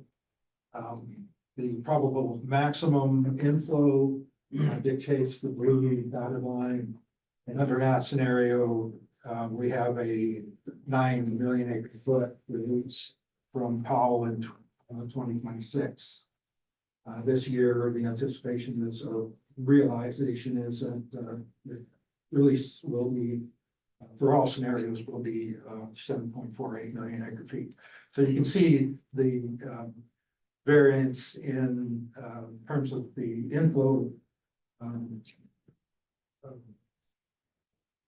estimates as to the elevations at Lake Powell for the next 2 years. Next slide. And this is the same graph for Lake Mead. Again, it's a March prescription. The model was run using a probable maximum, a probable minimum, and a most probable scenarios in green. And with that green scenario, you can see that there's a chance that the lower basin could drop into the tier 2 shortage tier. So that's a potential concern, obviously, for the lower basin. Next slide. What I did is I took that data along with the previous data for elevations at Powell and Mead to kind of give us a bigger picture of where we've been. So this is Lake Powell elevation. We can see this is a 25-year drought, right? Powell was full back in the late 90s, and we had that severe critical period through the early 2000s. And then more recently in 2022, Powell broke down through the lower elevation balancing tier, and then back up with a 2023 runoff. And now we're looking at, again, that same data we saw in the last couple of graphs in the bigger picture, showing the elevation, predicted elevation by the 24-month study. Again, that probable minimum scenario touches on a lower elevation balancing tier at Powell. Next slide. Same sort of approach here for Lake Mead.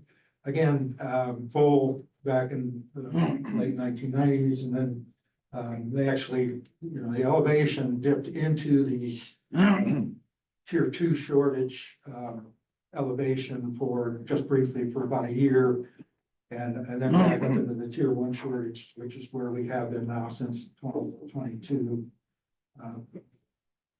So we look to have a tier 2 shortage potentially under a most probable and a probable minimum scenario at Lake Mead. Next slide. So, Arizona took, it's a slide in the wrong place maybe, but this is Tom Bush-Jotsky, and he presented at the FRUA conference in Las Vegas in December, and he showed this consumptive use graph that Arizona has published here, and this shows the tier 1 shortage that Arizona took from 2.8 million acre feet entitlement to the 2.3 million acre feet, so about a 500,000 acre foot shortage under the tier 2 scenario since 2022. Next slide. This is a map that I think shows the Gila River basin quite well. Within the Gila, you have the Salt and the Verde. Those are key water supplies for the city of Phoenix and central Arizona as a whole. So together with currently the 2.3 million acre feet of central Arizona project water, they have this local source water supply. Next slide. And if you recall the water supply forecasts for the Salt, Verde, and the Gila were below 20%.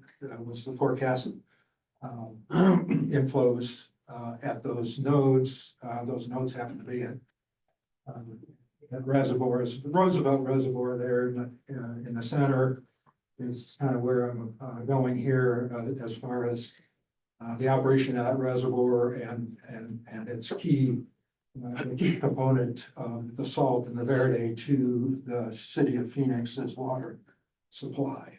Next slide. So under, in the Salt River drainage, we have here shown the snowpack, the SWE snow water equivalent for the last 5 years. These are time series SWE, evolving SWE, simply the amount of snow measured at the snow sites within the Salt River Basin. And you can see that in the dark blue, 2025, again, the runoff season in Arizona has actually typically happens in the month of March, a little bit in February, mostly the month of March, and April. So we're about 3/4 of the way through the melt season down there. They haven't seen much SWE. Currently, there is no SWE registering at these snow sites. Next slide. So in 2025, again, the runoff at the gauge above Roosevelt Reservoir currently is at, I think 70 CFS, very similar to 2021, which was very dry year there. These other years, 2023 in particular, was a very prolific runoff year. So in comparison, again, 2025 is looking pretty bleak. Next slide. So there's a website that you can go to that Salt River Project has, which shows the reservoir river conditions, and I'm going to hit. Yeah, so the total reservoir system as a percent of full is 9% currently, and then a year ago it was 92% of average. So what we're saying is that we're 2/3, so 3/4 of the way through the runoff season. There hasn't been very little or no yield in the system, and then again hitting. Yes, thank you. The total inflow or the total discharge at these gauges is well below the normal in terms of CFS. Next slide. So, you know, again, the city of Phoenix and the Salt River Project have water supply in groundwater. They bank water during the wet years, and they adjust their well pumping and utilize that water based on the total reservoir capacity.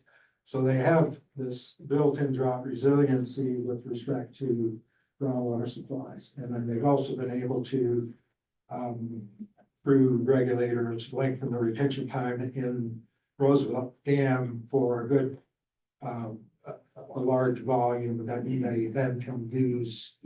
So this was a regulatory adjustment, which allows them to use more water later in the year in the Roosevelt Dam. Now, there's also this plan to construct an interconnect between Central Arizona Project and the Salt River Project. The total cost of this about $250 million, right? $150 million of that is earmarked from the Inflation Reduction Act. It's interesting to see if they get that money. But the quote is that this interconnection is a perfect candidate for drought resiliency funds under the Reduction Act. So stay tuned for that. Next slide. And this is the location of that interconnect. It's going to allow for more flexibility between Central Arizona Project and the Salt River Project. It will benefit a lot of folks, many of the folks outside of the light blue shaded area here. But that area is the Central or the Salt River Project's area of delivery. The blue dots are pumps, and so they have 270 pumps that they can turn on and off to, again, either take advantage of the groundwater that has been banked, or in the case of infiltration galleries, they can bank that water. But the pumps allow them to get through these type of years that we're looking at this year. So that's what I have. I'm gonna pass it over to Sam for the rest of the presentation. Thanks, Don. And I just, wait, Don, I want to just thank you for that in-depth dive on geology conditions in Arizona. It's, I think very helpful for everyone to kind of understand how severe it is down there. I was just gonna mention that I don't know about the Salt River groundwater store, banks, and don't know specific details on the CAP. In other words, Colorado River, water banks as well, but my understanding is that while some of those have been tested and are productive and can demonstrate the utility of the bank storage, that the utility of some of them is unknown. In other words, is the water banked? Is it in that aquifer, and how recoverable is it that was put into the ground? So, yeah, I had a similar question. So, I mean, they're pumping water out of the ground now with those 270 tank, pumps as you're talking about. But as Peter says, so were they pumping the water that they banked into the infiltration galleries? And again, because that's a comment or a concern that we had years ago, is well, they've been putting all that water in there. Who and how are they getting it out, and who's keeping track of it? So I guess.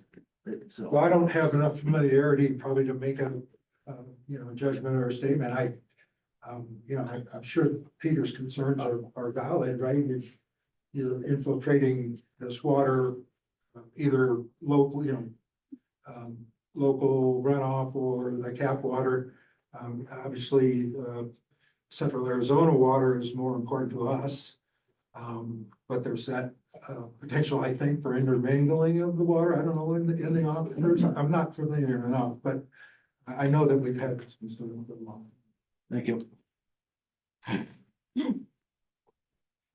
right, then I'll turn our attention to the west slope. And starting off with the San Juan, I'm gonna start off with snowpack, and San Juan snowpack is not great. We're at about 47% of median. But thankfully, after looking at the salt, if we're not in the San Juan, we can be pretty thankful with our snowpack up here, even if it's not quite what we generally expect. As you move north and upstream, our snowpack is looking better. So the Gunnison snowpack is great, but 64%. And then the further you go, growing forth, we're up in the 70s as a percentage of median. White Yampa in the 80s, as with the Eagle. And then up in the Colorado headwaters, this has our best snowpack of the west slope right now, with about 88% of median. And moving into the forecast, I'll just show a few representative areas. So first up with the Yampa, had roughly average base flows over the winter, and a lot of development on the Yampa, Colorado mean stem. So this follows a fairly natural hydrograph, and you can see it's climbing up more or less around average.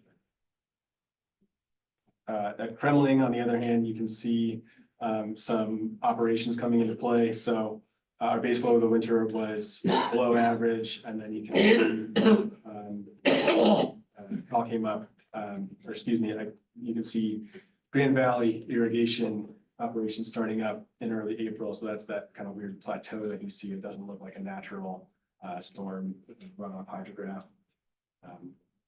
And so right now we're looking at about average flows given the releases that are being made with the call off the river.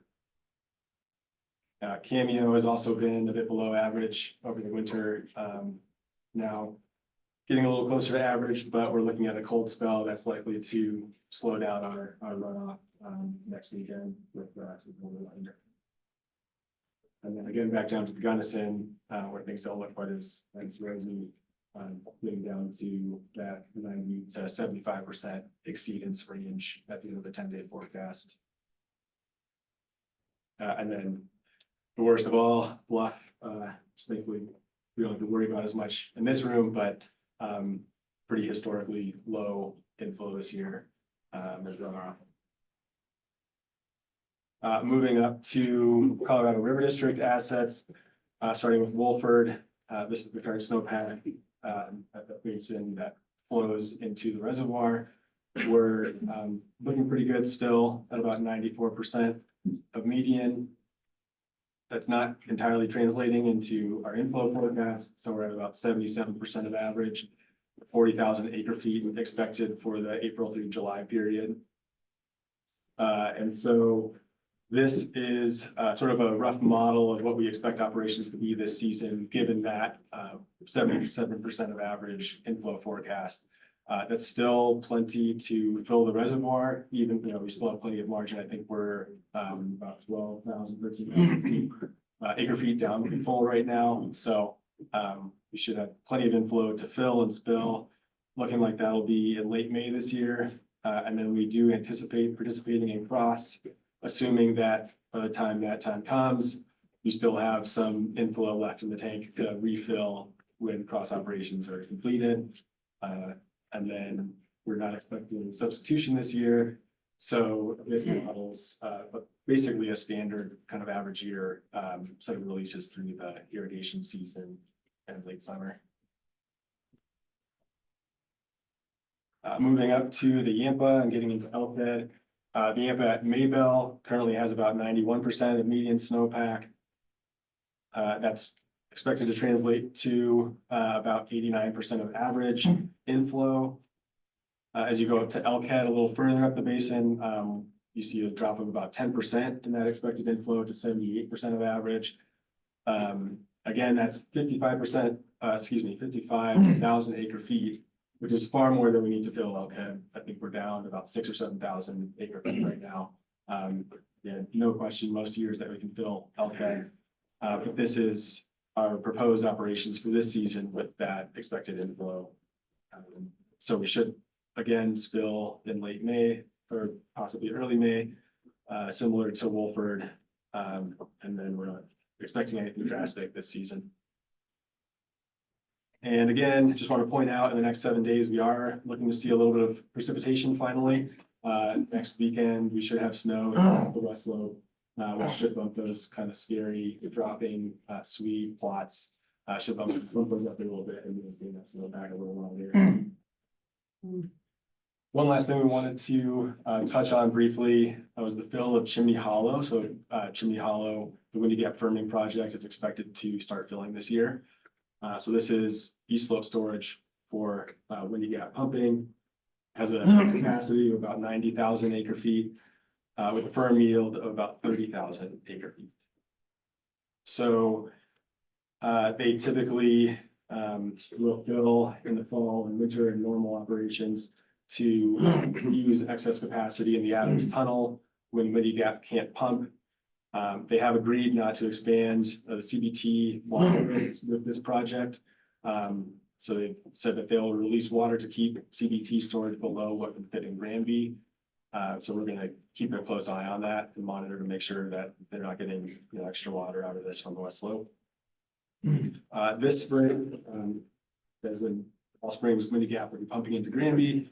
Adams Tunnel is usually full, so Windy Gap water will be exchanged into Chimney Hollow. They didn't include a plot here, but this is likely to impact recreation at Granby. It's expected to drop the reservoir below the level of the docks that CPW gets ready for recreation in usually mid-April to early May.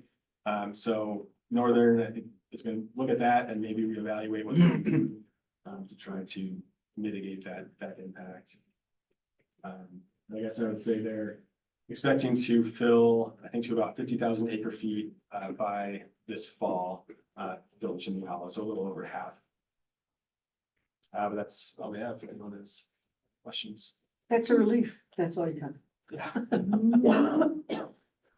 We'll see if it's not right. I've got a question. Can you tell me what you think Blue Mesa is gonna do? Think it will fill? Think it won't fill?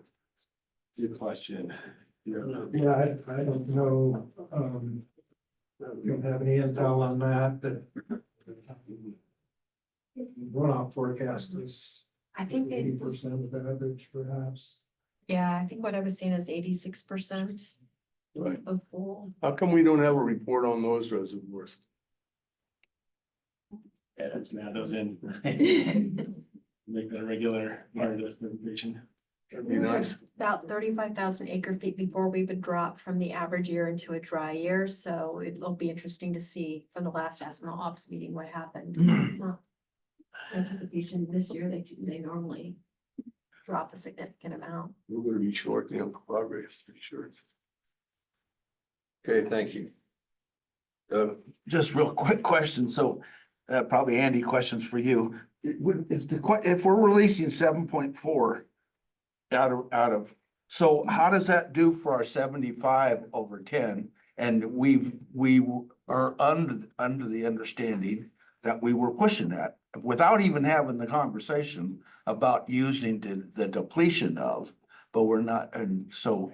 So it's actually 7.48 is the predicted release, and that actually accounts for an extra 200,000 acre feet that comes into the river right above Lee Ferry. So it's actually a 7.5 million acre foot delivery at Lee Ferry.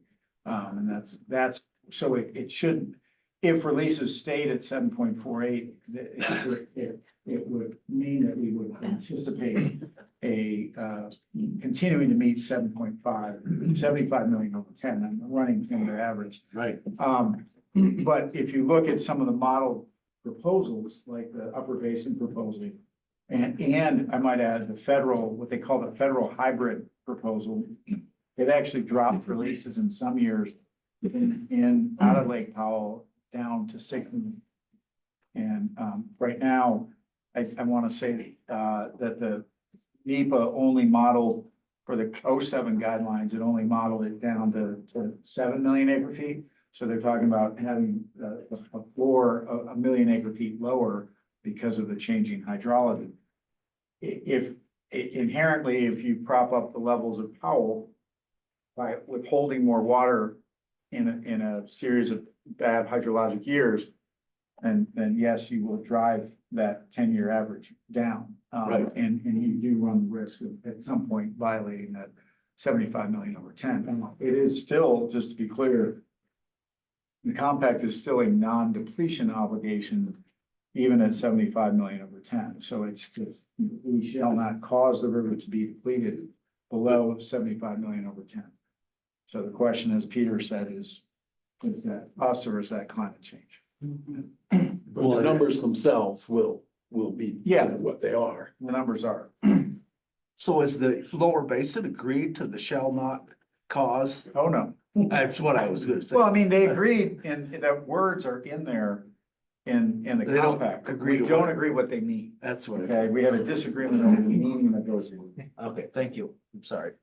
But I think Andy's point is worth reiterating, there's only so many ways you can push the rubber band, right? If you keep more water in Lake Powell in order to prop up levels of Lake Powell, the amount of water that take the legal issues out of the equation, the amount of water that goes past Lee Ferry is less. If you make more water go past Lee Ferry, then the water level in Lake Powell drops. Just take the legal issues out of the equation, that's what happens. And sometimes folks look only at one side of that equation, but you gotta look at both. Thank you. One question, Jerry. Yeah, it's a good point, Peter. Who caused what, right? Sam, can we get those slides?